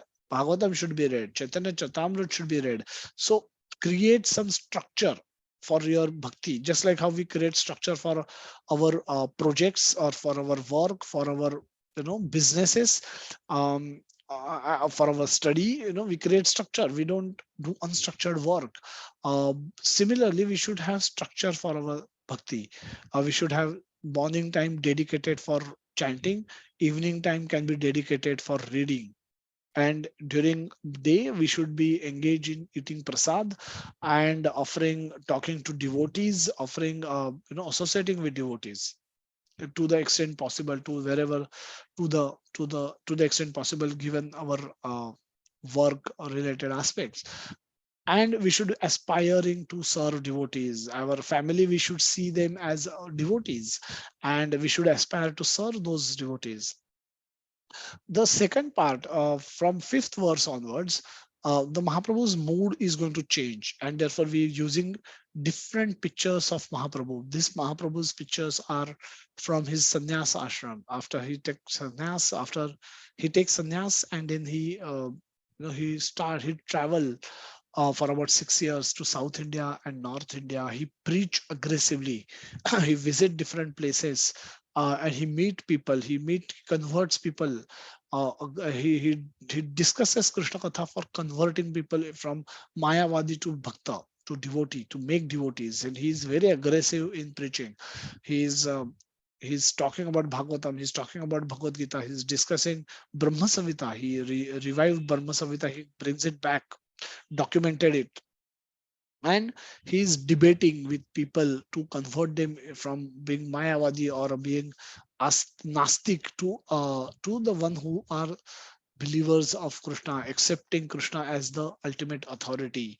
And this particular beautiful verse, the fifth verse, is spoken to Lord Krishna. Now, up till fourth verse, first four verses are spoken with oneself.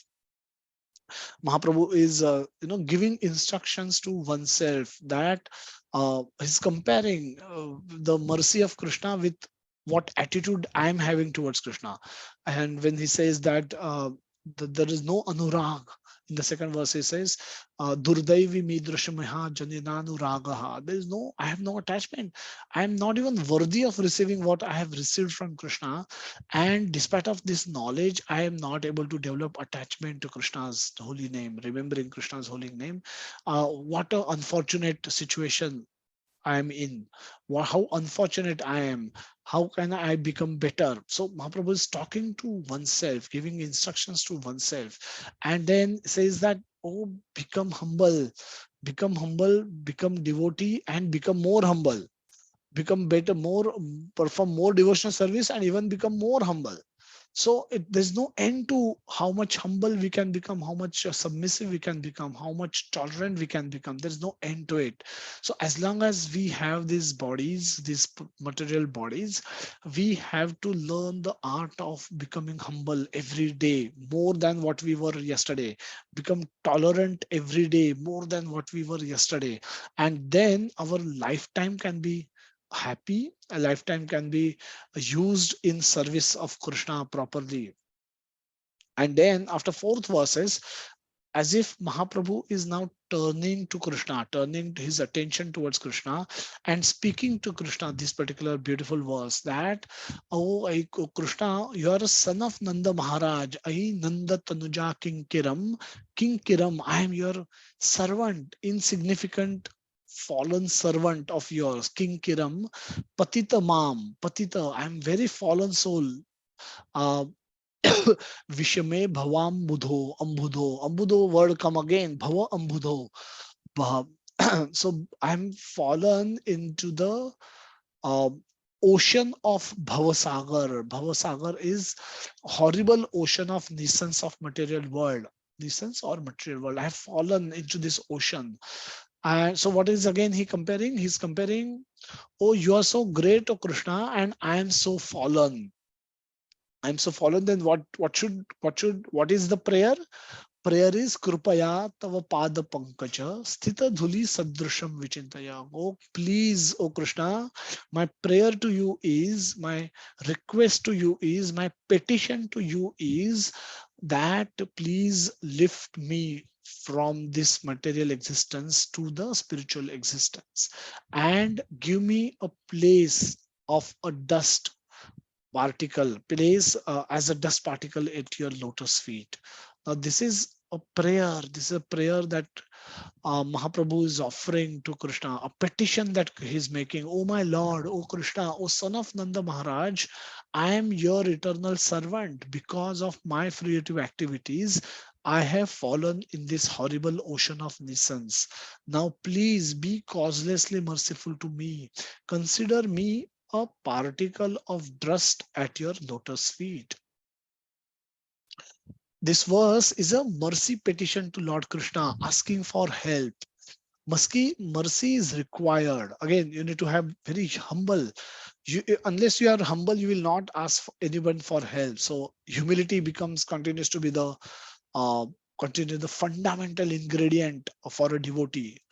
We should always should have a thermometer, just like to check temperature we should have some kind of a meter using which we should be able to measure our humility, and the best meter is to meet senior devotees. And how we conduct ourselves, how what goes through our mind, that will tell us, are we humble, are we becoming humble, or are we becoming arrogant or proud.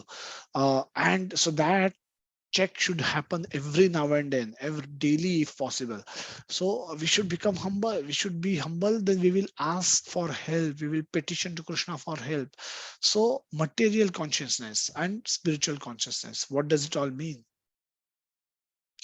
A material consciousness means seeing everything from the point of view of enjoyment and control.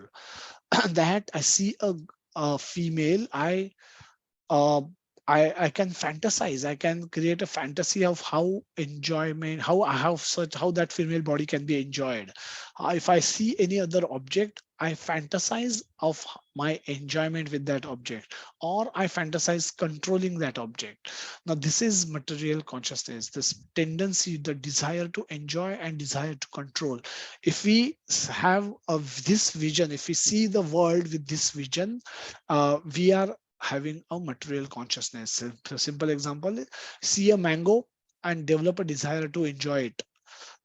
Spiritual consciousness versus this is seeing everything from point of view of engaging, using everything in Krishna's service.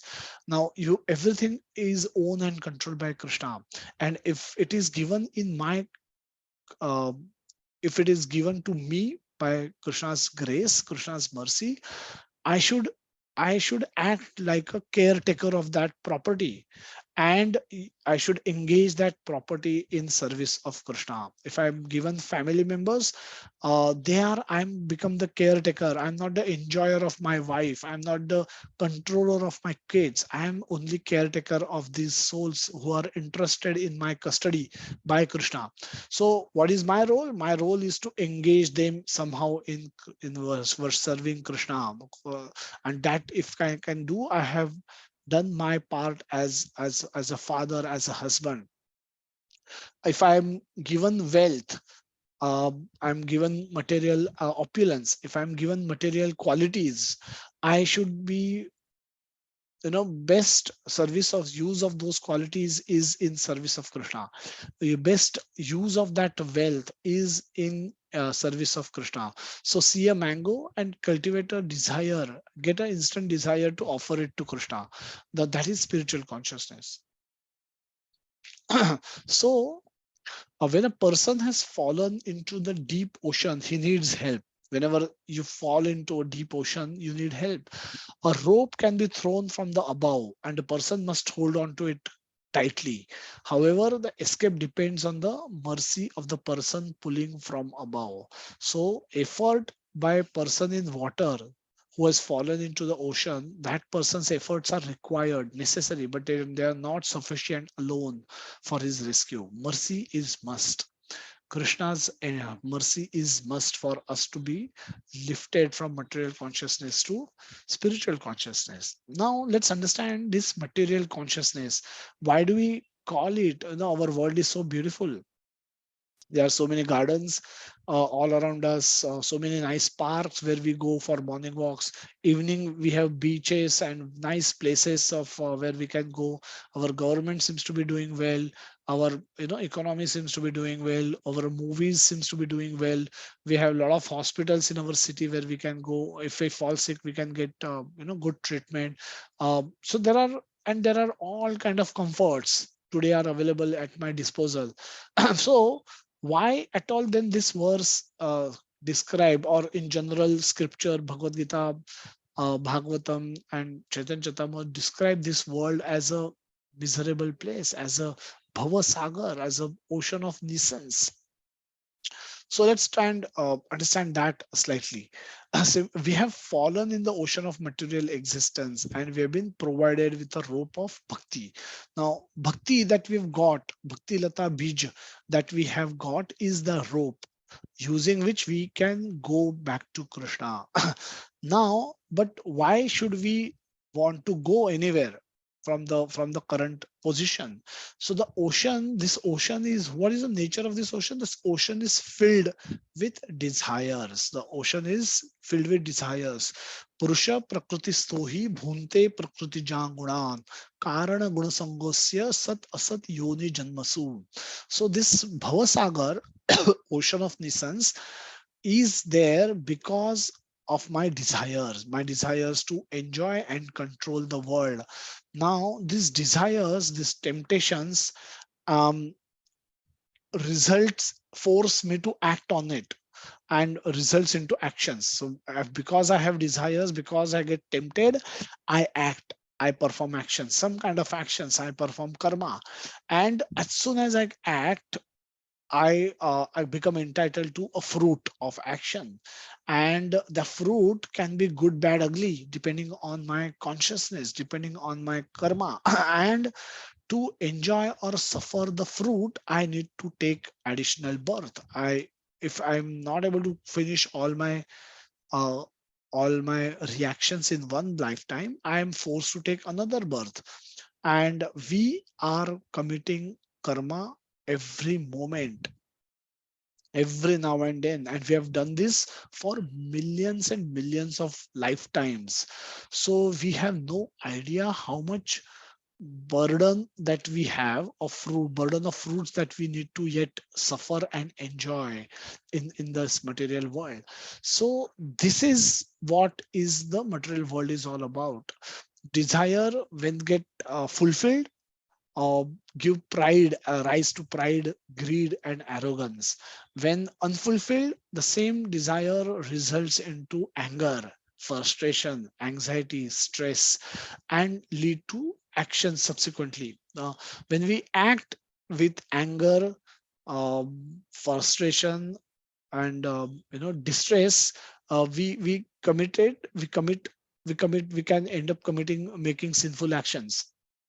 And when we act with pride and arrogance, we make certain other type of actions, and that is how our cycle of birth continues. Sat asat yoni janmasu. Now that continues because of this, and this is our biggest problem statement.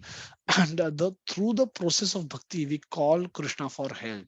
Now through this, by speaking this verse, we are asking Krishna to come and help us. It's like if you've fallen uh, in the middle of ocean, you know that if you swim for 100 days, you might reach to a place, you might reach land on your own. But that is impossible in the middle, impossible to cross a ocean just like that.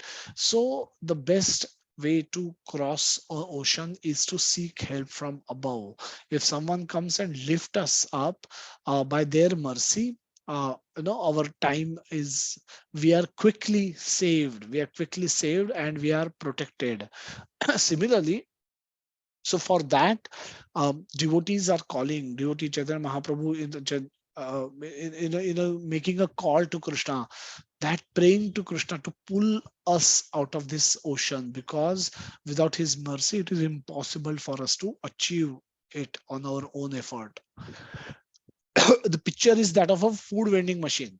Now we may ask Krishna to lift us from the ocean of material existence and place us in the spiritual consciousness, where we are seeing and desiring to serve Krishna alone.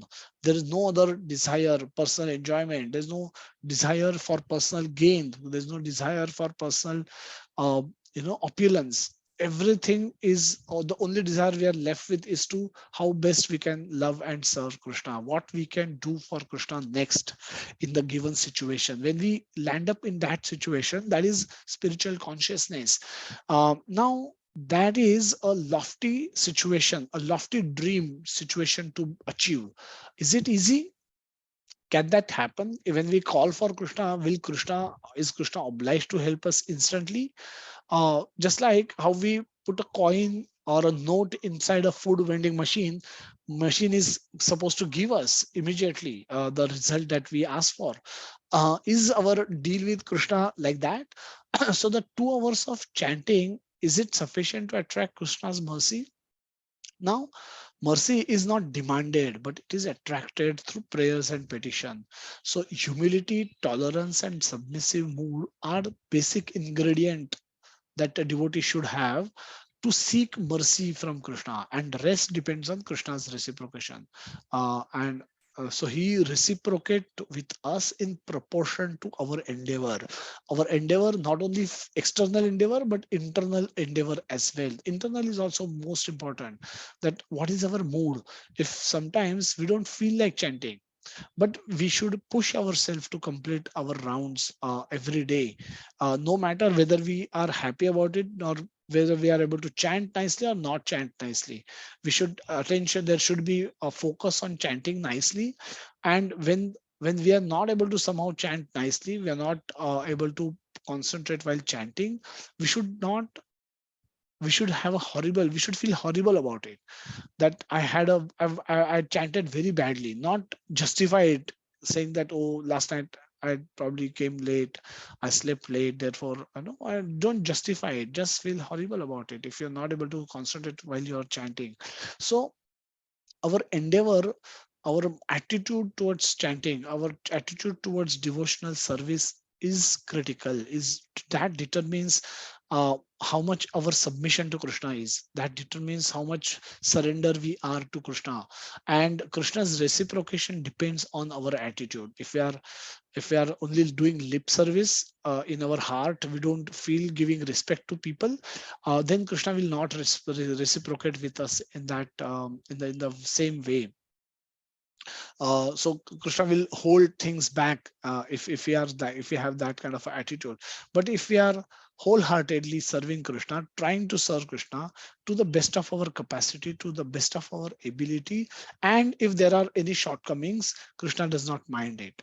So that is the mood in which we should be serving Krishna. It's like a beggar.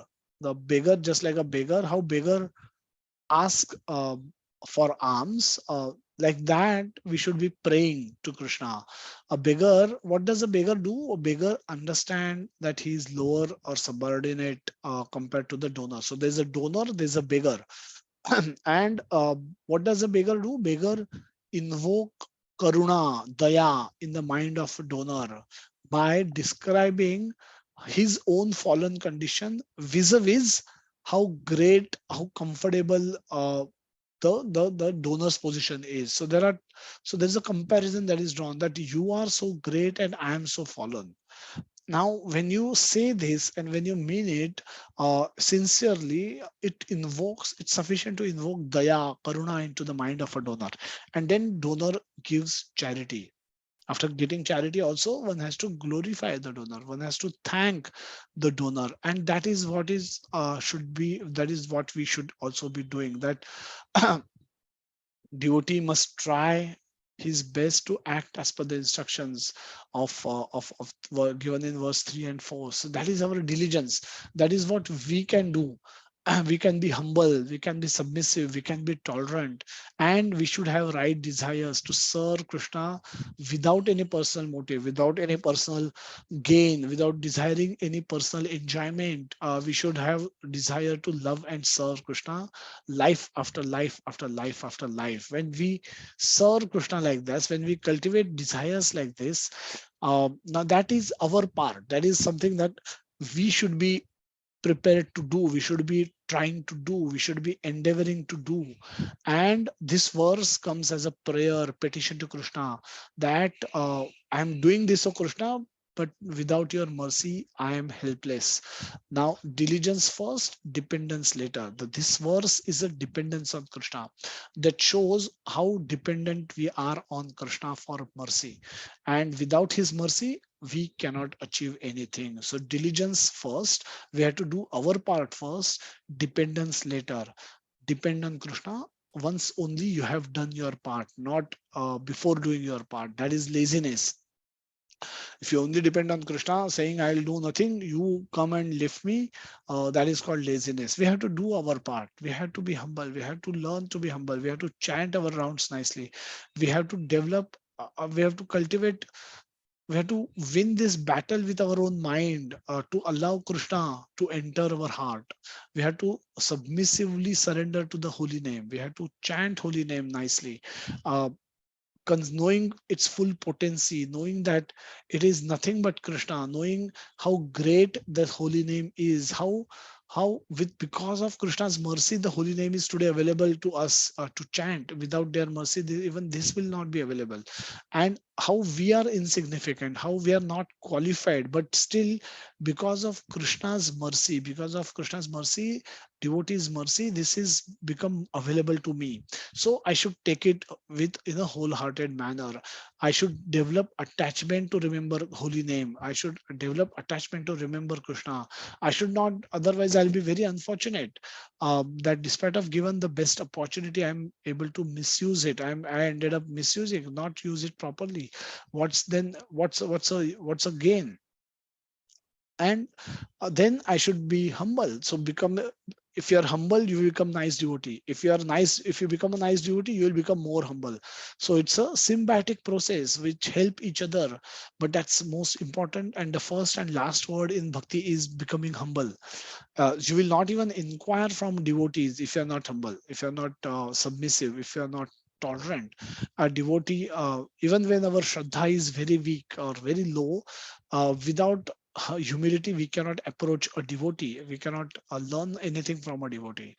And a prayer says that Krishna, please lift me out of material consciousness and take me to the spiritual consciousness. My mood is that of a that of I cannot do it with my own on my own. I need your mercy. I need your help in order to do this. This should be our mood while praying. Uh, that of a beggar, to attract, how beggar try to attract daya or karuna from a donor, from a potential donor. In that mood we should chant Hare Krishna Mahamantra every day. We should render service to Krishna every day. That I'm not qualified, but because of your mercy I'm given this opportunity to render this service. So please accept this service from me, and help me serve you more, help me become better devotee, help me become more humble, help me serve devotees and their mission more. So this way my consciousness is evolving. This way I am becoming, this way I'm able to attract attention of Krishna, and Krishna reciprocate in the way we reciprocate with him. The attitude that we have with towards him, he will have similar reciprocation with us. Ye yatha mam prapadyante tam tathaiva bhajamyaham mama vartama anuvartante manushya partha sarvasha. I reciprocate according to your mood, your attitude. So this is what we will discuss. We will end our session today. There are three more verses to go, uh, and which we'll consider taking in the next session. I'll stop here just to see if anyone has any questions, or else we can conclude today's session.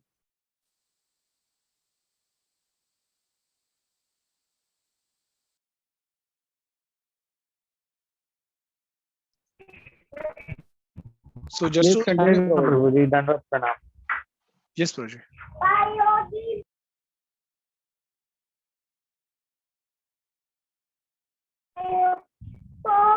Hare Krishna, Swapnil Prabhuji. Please continue.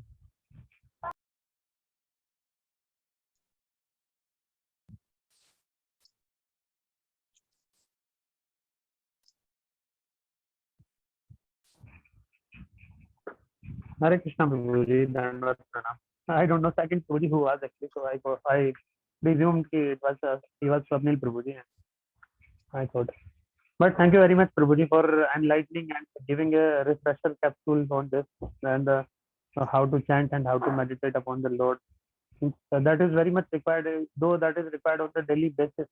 But still, a dosage like this that comes from you with so much of potential, that how we can just improve our chanting and subsequently the devotion to Lord, and how this devotion can convert into the love for Godhead.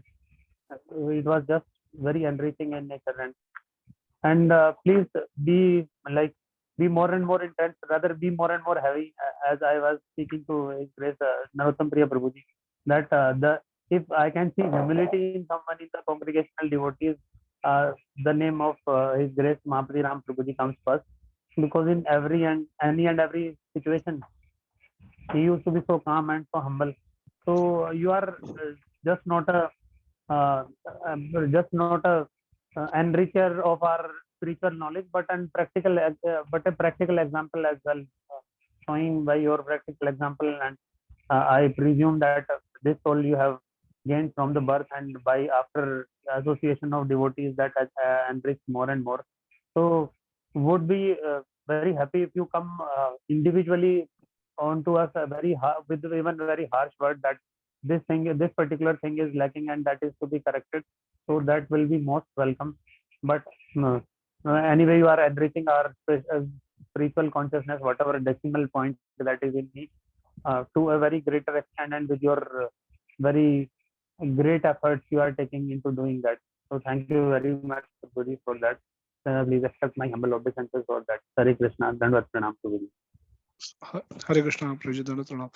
So whatever, this is again a right attitude for a devotee to be open for accepting corrections, because if we were perfect, we need not been here. We should have been in the spiritual world.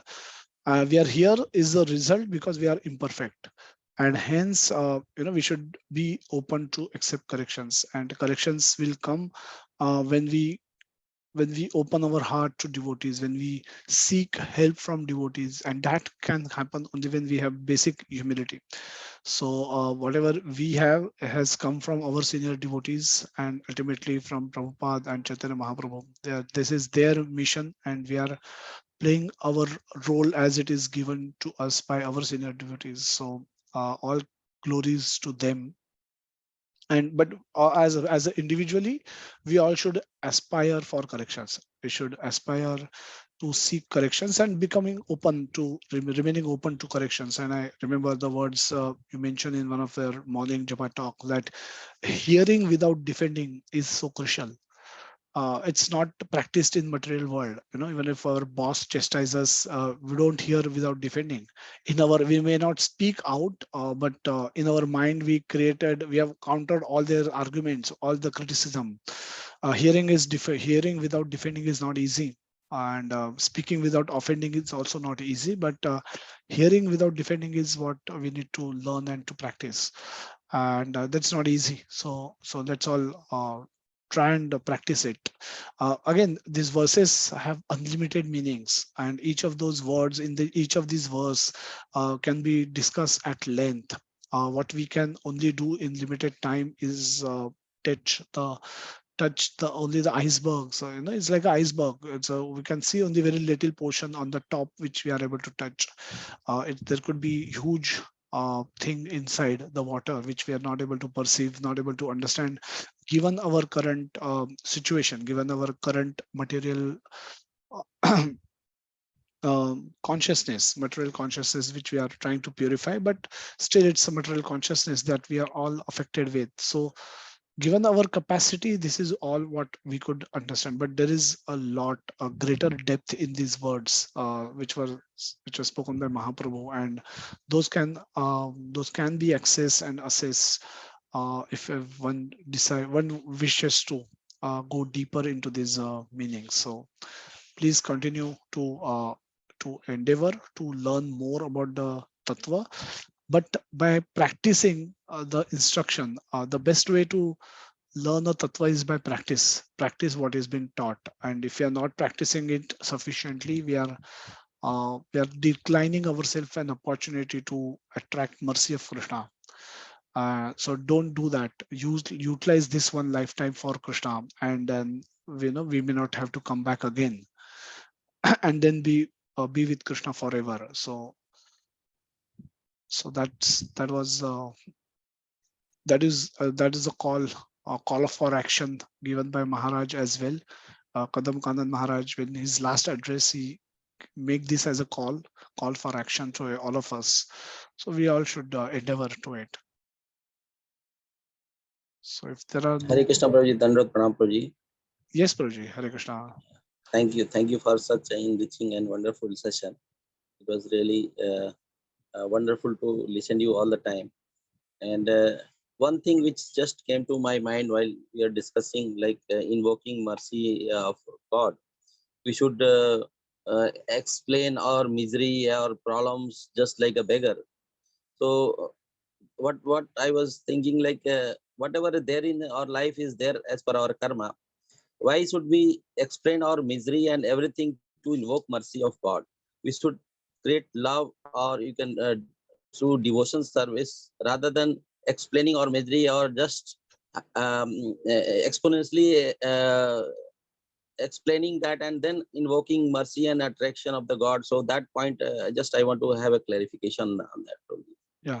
So our miserable condition is not about we not having a job, or not having a wife, or not having a child, not getting promotion. These are not what is expected. Our desire is where the fundamental point is desiring. Now we do not have sufficient desire to love and serve God. Our desires today are focused on enjoying and controlling of the world. Now that is the starting point. That is the bija vakya of Bhagavad Gita, that fifth chapter, the 13th chapter, 21st verse is the considered to be the bija, 22nd verse maybe the is the bija vakya of Bhagavad Gita. Now that if we have, as we have wrong desires, we take wrong actions. So we are not talking about individual situations in our individual lives, but in the fundamental, we don't have sufficient desire, sufficient impetus to love and serve God, so sufficient desire to surrender to Krishna. So this is where our battleground begins. So our when we seek mercy from Krishna is to convert our consciousness, is our we need a help at the level of consciousness, not at the individual problem level, that I suffered heart attack, I'm diabetic, I'm heart blood pressure, मुझे ये है, मुझे वो है, मुझे ये body pain होता है, मुझे ये 10 प्रकार के एलर्जीज है. Now this is not where we are seeking help. We are seeking help at the level of consciousness. Now this is what we have got due to our karma. We have 100 allergies, that's karmic. We have you sneeze at every, whenever slight wind blow, you sneeze, you have, that's karmic. You have constipation problem, you have loose motion problem, you have headache problem, you have blood pressure, you have heart pressure, or whatever that we possess in this lifetime we are experiencing. All that is karmic, all that is because of karma. So you're not getting a wife, even if you have a wife, you're not getting a child. Even if you have a wife and child, they are not talking to you, they are fighting, your parents are fighting with you, your neighbors are fighting with you, your boss is not behaving well with you, you're not getting promotion. Even if promotions, all your investments were kept in a bank become bankrupt. Now these are all problems at a material level. Now we don't count these problems to Krishna. Now Krishna, these are there because of our karma, but we are asking solution at a consciousness, at the level of consciousness, where it all starts with the desire. The desire being wrong, everything else has become wrong. If I can somehow correct my desire from material consciousness, where I have a desire, whatever I see in this material world, I feel like enjoying it, or I feel like controlling it. Now that is my material desire. As long as I have that desire, I will continue to be here in this material world. And then countless problems will come and go. And in between I may have few good things as well, but in general I will get caught up, I will be caught up in the sat asat yoni, higher and lower species of life. I will keep taking birth repeatedly in these lifetimes, lifetime after lifetime. I will get caught up in these sat asat yoni janmasu. So my solution, I'm seeking solution at the source, at the origination level itself, that where my desire only should become spiritual. My consciousness, if it is spiritual, I will not have desire for my personal sense gratification. I see a mango, I will not desire to have it. I will desire to offer it to Krishna. So this way, if I can cultivate my spiritual consciousness, if I cultivate spiritual consciousness, then all all the problems are originating from there, and they will stop existing, because then all my actions will be spiritual actions. Because I will then eat prasad, the mango, I will offer it to Krishna and eat it as prasad. In the first instance also, I wanted to eat mango and I would have eaten it anyway. And in both situations the eating is happening, but one is eating mango, one is eating prasad. Now that is spiritual consciousness. If one can change that, and that for that to happen, we need help from Krishna. On our own, it's like defeating Maya, because the temptations are there, desires are there because historical indulgences are there. We are surrounded by tempting situations, advertisers which throw different object to us, which show us potential enjoyment exists in using these objects, buying these objects, eating these objects, touching these objects, listening to these objects, watching these objects. The potential enjoyment is projected by the advertisers, and the whole world is running madly behind all this. And so on our own to defeat Maya is very difficult. But this is Maya, this is Maya Jal, what we can say. So just like when we say that we cannot defeat Maya on our own, in the same way we cannot change our consciousness on our own. We are caught up in this material consciousness, and we seek help from Krishna to convert the material consciousness into spiritual consciousness. If he can lift ourselves up, it's not physical lifting, it's a lifting of consciousness. If it changing of consciousness, where we see everything as Krishna's property, and everything should be to be used by us in service of Krishna, then the whole outcome changes, the subsequent results changes. And then we start incurring a karma. We stop doing karma, we get into a karma zone. And by spiritual practice, we are able to destroy all past accumulated fruits also, and thereby become eligible to go back to Godhead. So the changing of consciousness is requested, not the solving of individual problem. Thank you, Pravi. Hare Krishna. Hare Krishna. Yes, Swapnil Prabhu, you have hand raised. Hare Krishna, Prabhuji. Dandavat Pranam. Hare Prabhuji, Krishna. my question is actually uh, the term in our content, but context is different. Probably it's about uh, our day-to-day practical experience, what we have.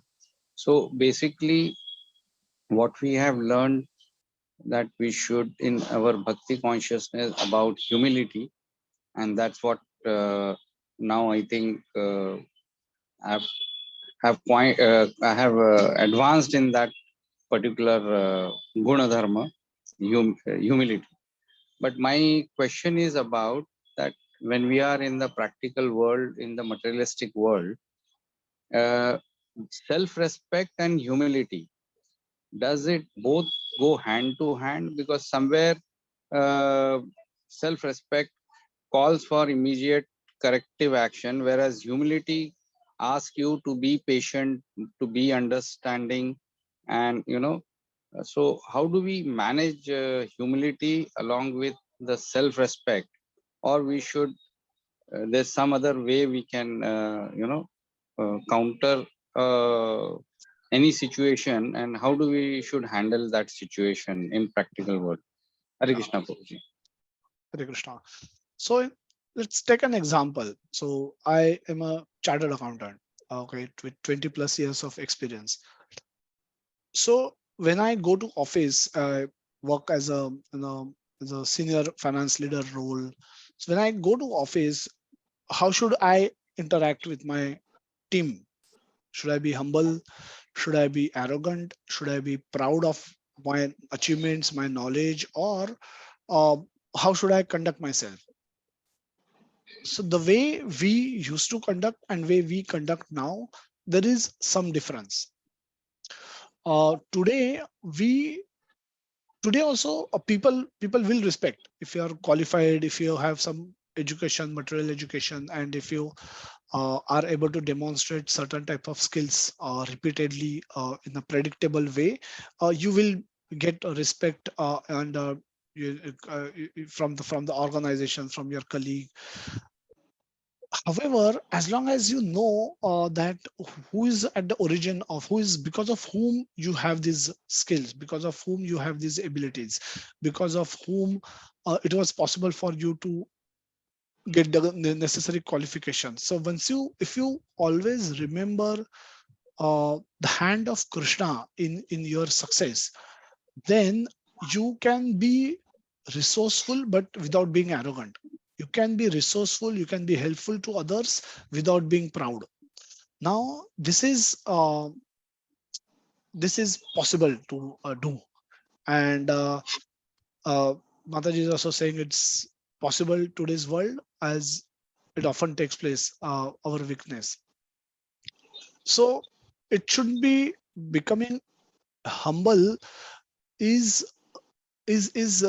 giving due credit to Krishna to start with, and then using whatever the talents and skills that you have acquired due to the mercy of Krishna in service. Now you're not using it in Krishna's service directly, but then use whatever the results that you get from rendering this service to Krishna's service, so that ultimately it goes to Krishna.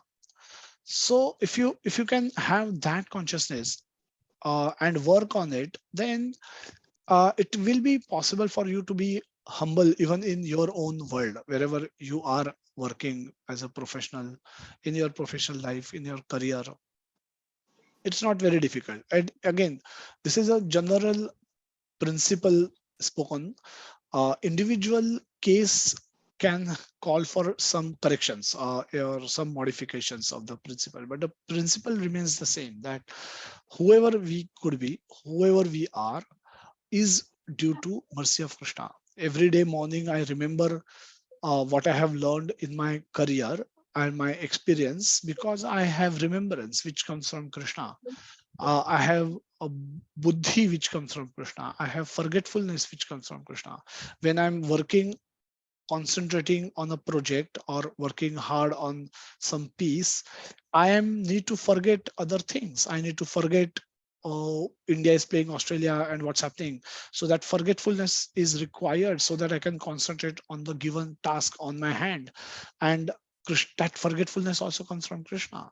So my remembrance comes from Krishna. My forgetfulness comes from Krishna. My ability to do things comes from Krishna.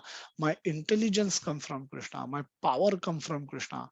Everything comes from Krishna. So I somehow need to develop a consciousness to use it for serving Krishna. I may not be directly engaged in service of Krishna, so then I should use the fruit of my service to uh, to serve Krishna. That way, I can be in Krishna consciousness without becoming proud and arrogant. Thank you, Prabhuji. Thank you very much. Hare Krishna. Hare Krishna. So there's another question. By practicing humility in today's world, uh, possible as it's often taken as your weakness, and I have experienced this quite often. So how should I sustain to my faith and belief in those circumstances? Please guide. So again, that's a very nice question. That humility can often be taken as somebody's weakness. Now, uh, by humility is humility is not self pity, or by becoming humble we are not saying that it's self pity is not humility. We discussed that earlier, that if we have to be humble, we don't have to say what I cannot do. um uh, I can't do this, I can't do that, I'm useless, and this is not humility. This is self doubt is also not humility. However, knowing that whatever you have, now Arjuna was a expert archer, and he has endeavored to become expert archer, but he recognized that his archery skills also was possible to execute. It was possible for him to execute his archery skill only because Krishna has put that ability in him. Krishna has given that skill to him. Krishna has given that remembrance to him, and because of all this he's a good archer. There is his effort and Krishna's mercy, both are required for him to become good archer. So when he was fight, he started fighting war. He didn't become weak in humility. He was fighting with humility, knowing fully that the skill that he's been given um, is because of the mercy of Krishna, and he was using that skill to serve Krishna. And Krishna wanted him to fight war, and he was fighting war. And while fighting war, there was no question of he becoming weak. He's not demonstrating his weakness. He was demonstrating his prowess. He was hitting arrows accurately. He was killing people actually. So while executing our working on our skills in the real world, we do not have to we have to be cognizant of the fact that they come from Krishna. They are in us, and we are able to act on it because of the mercy of Krishna. Now, this cognizance, this awareness, need to be there with us daily, always. And when we execute our skills, we act on our skills, we perform actions to the best of our ability, they produce results. There is no question of showing our weakness to the world. It's not about becoming weak is equal to becoming humble. That is not the case. It is it is recognizing, realizing that whatever we have is because of Krishna's mercy. That is humility. You don't have to become weak to become humble. You can, if you have greatest, if you are the greatest archer in the world, you will demonstrate your archery skill and you will defeat opponent. Your opponents will be killed by your arrows. Now there's no question of showing weakness to arrow to the opponent because you want to be humble. Humble, that is not that is not correct understanding of the word humility. Humility is a recognition of the fact that whatever you possess is given by Krishna. Prabhupada was humble, but Prabhupada created empire of 108 temples. By here, if you want to be humble, if you want to be humble, Prabhupada says that he was humble enough to preach to even one person who will come to his class. But he didn't stop with one person. When other times he cultivated more people so that he wanted to take Krishna consciousness to the whole world. But he was humble enough, if one person turned up for his class, he was humble enough to go and speak with him, give the entire class to him. He was not arrogant ki I'm the Jagat Guru Srila Prabhupada. I'm now worldwide famous Acharya. I've gone around the world 14 times. How can I give class to one person? No, he was humble enough, and but he was resourceful also. In other times, he was resourceful in making sure that thinking about how he can serve Krishna nicely, how he can take Krishna consciousness to more people. So his so he was not dependent on the outcome. to serve Krishna. That if I get 50 people, 50 or plus people, then only I will give class. Otherwise, I will not give class. His service was not conditional, because service was unconditional, and at times he would not get the result that he desired, but he continued to serve in different ways. So it is not becoming humble means he would have just remained in doing kirtan under a tree and saying that I want to be humble, I don't want to build temples. No, he built palace like temples, and but he was not attached to those. He knew that those came with Krishna's mercy, so he was offering them to Krishna one after another, and like that he had 108 temples in all big cities in the world, and still he wanted to come back to Vrindavan. He wanted world headquarters to be in Mayapur, which was where there was nothing but paddy fields at that time. And that time we had temples in Los Angeles, Paris, London, New York, and even in San Francisco type of cities. But he wanted Mayapur to become world headquarters of ISKCON, and so he was serving Krishna. He was continuously serving Krishna. If he were to be weak, he would have said, I will not build palaces for Krishna, because then there is a danger of me getting attached to those palaces as well. So he continued to serve Krishna in a humble mood, knowing fully that everything is happening with Krishna's mercy. So he served more and more. So humility, just to be humble, we don't have to become weak. Hope that was clear, Mataji.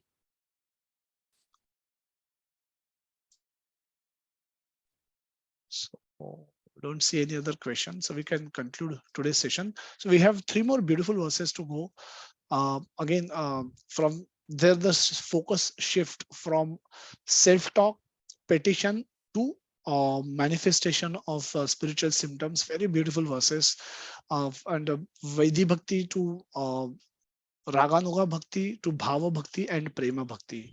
So we'll try and explore those 3 beautiful verses in our next session, and from then onwards we will resume our Bhagavad Gita session.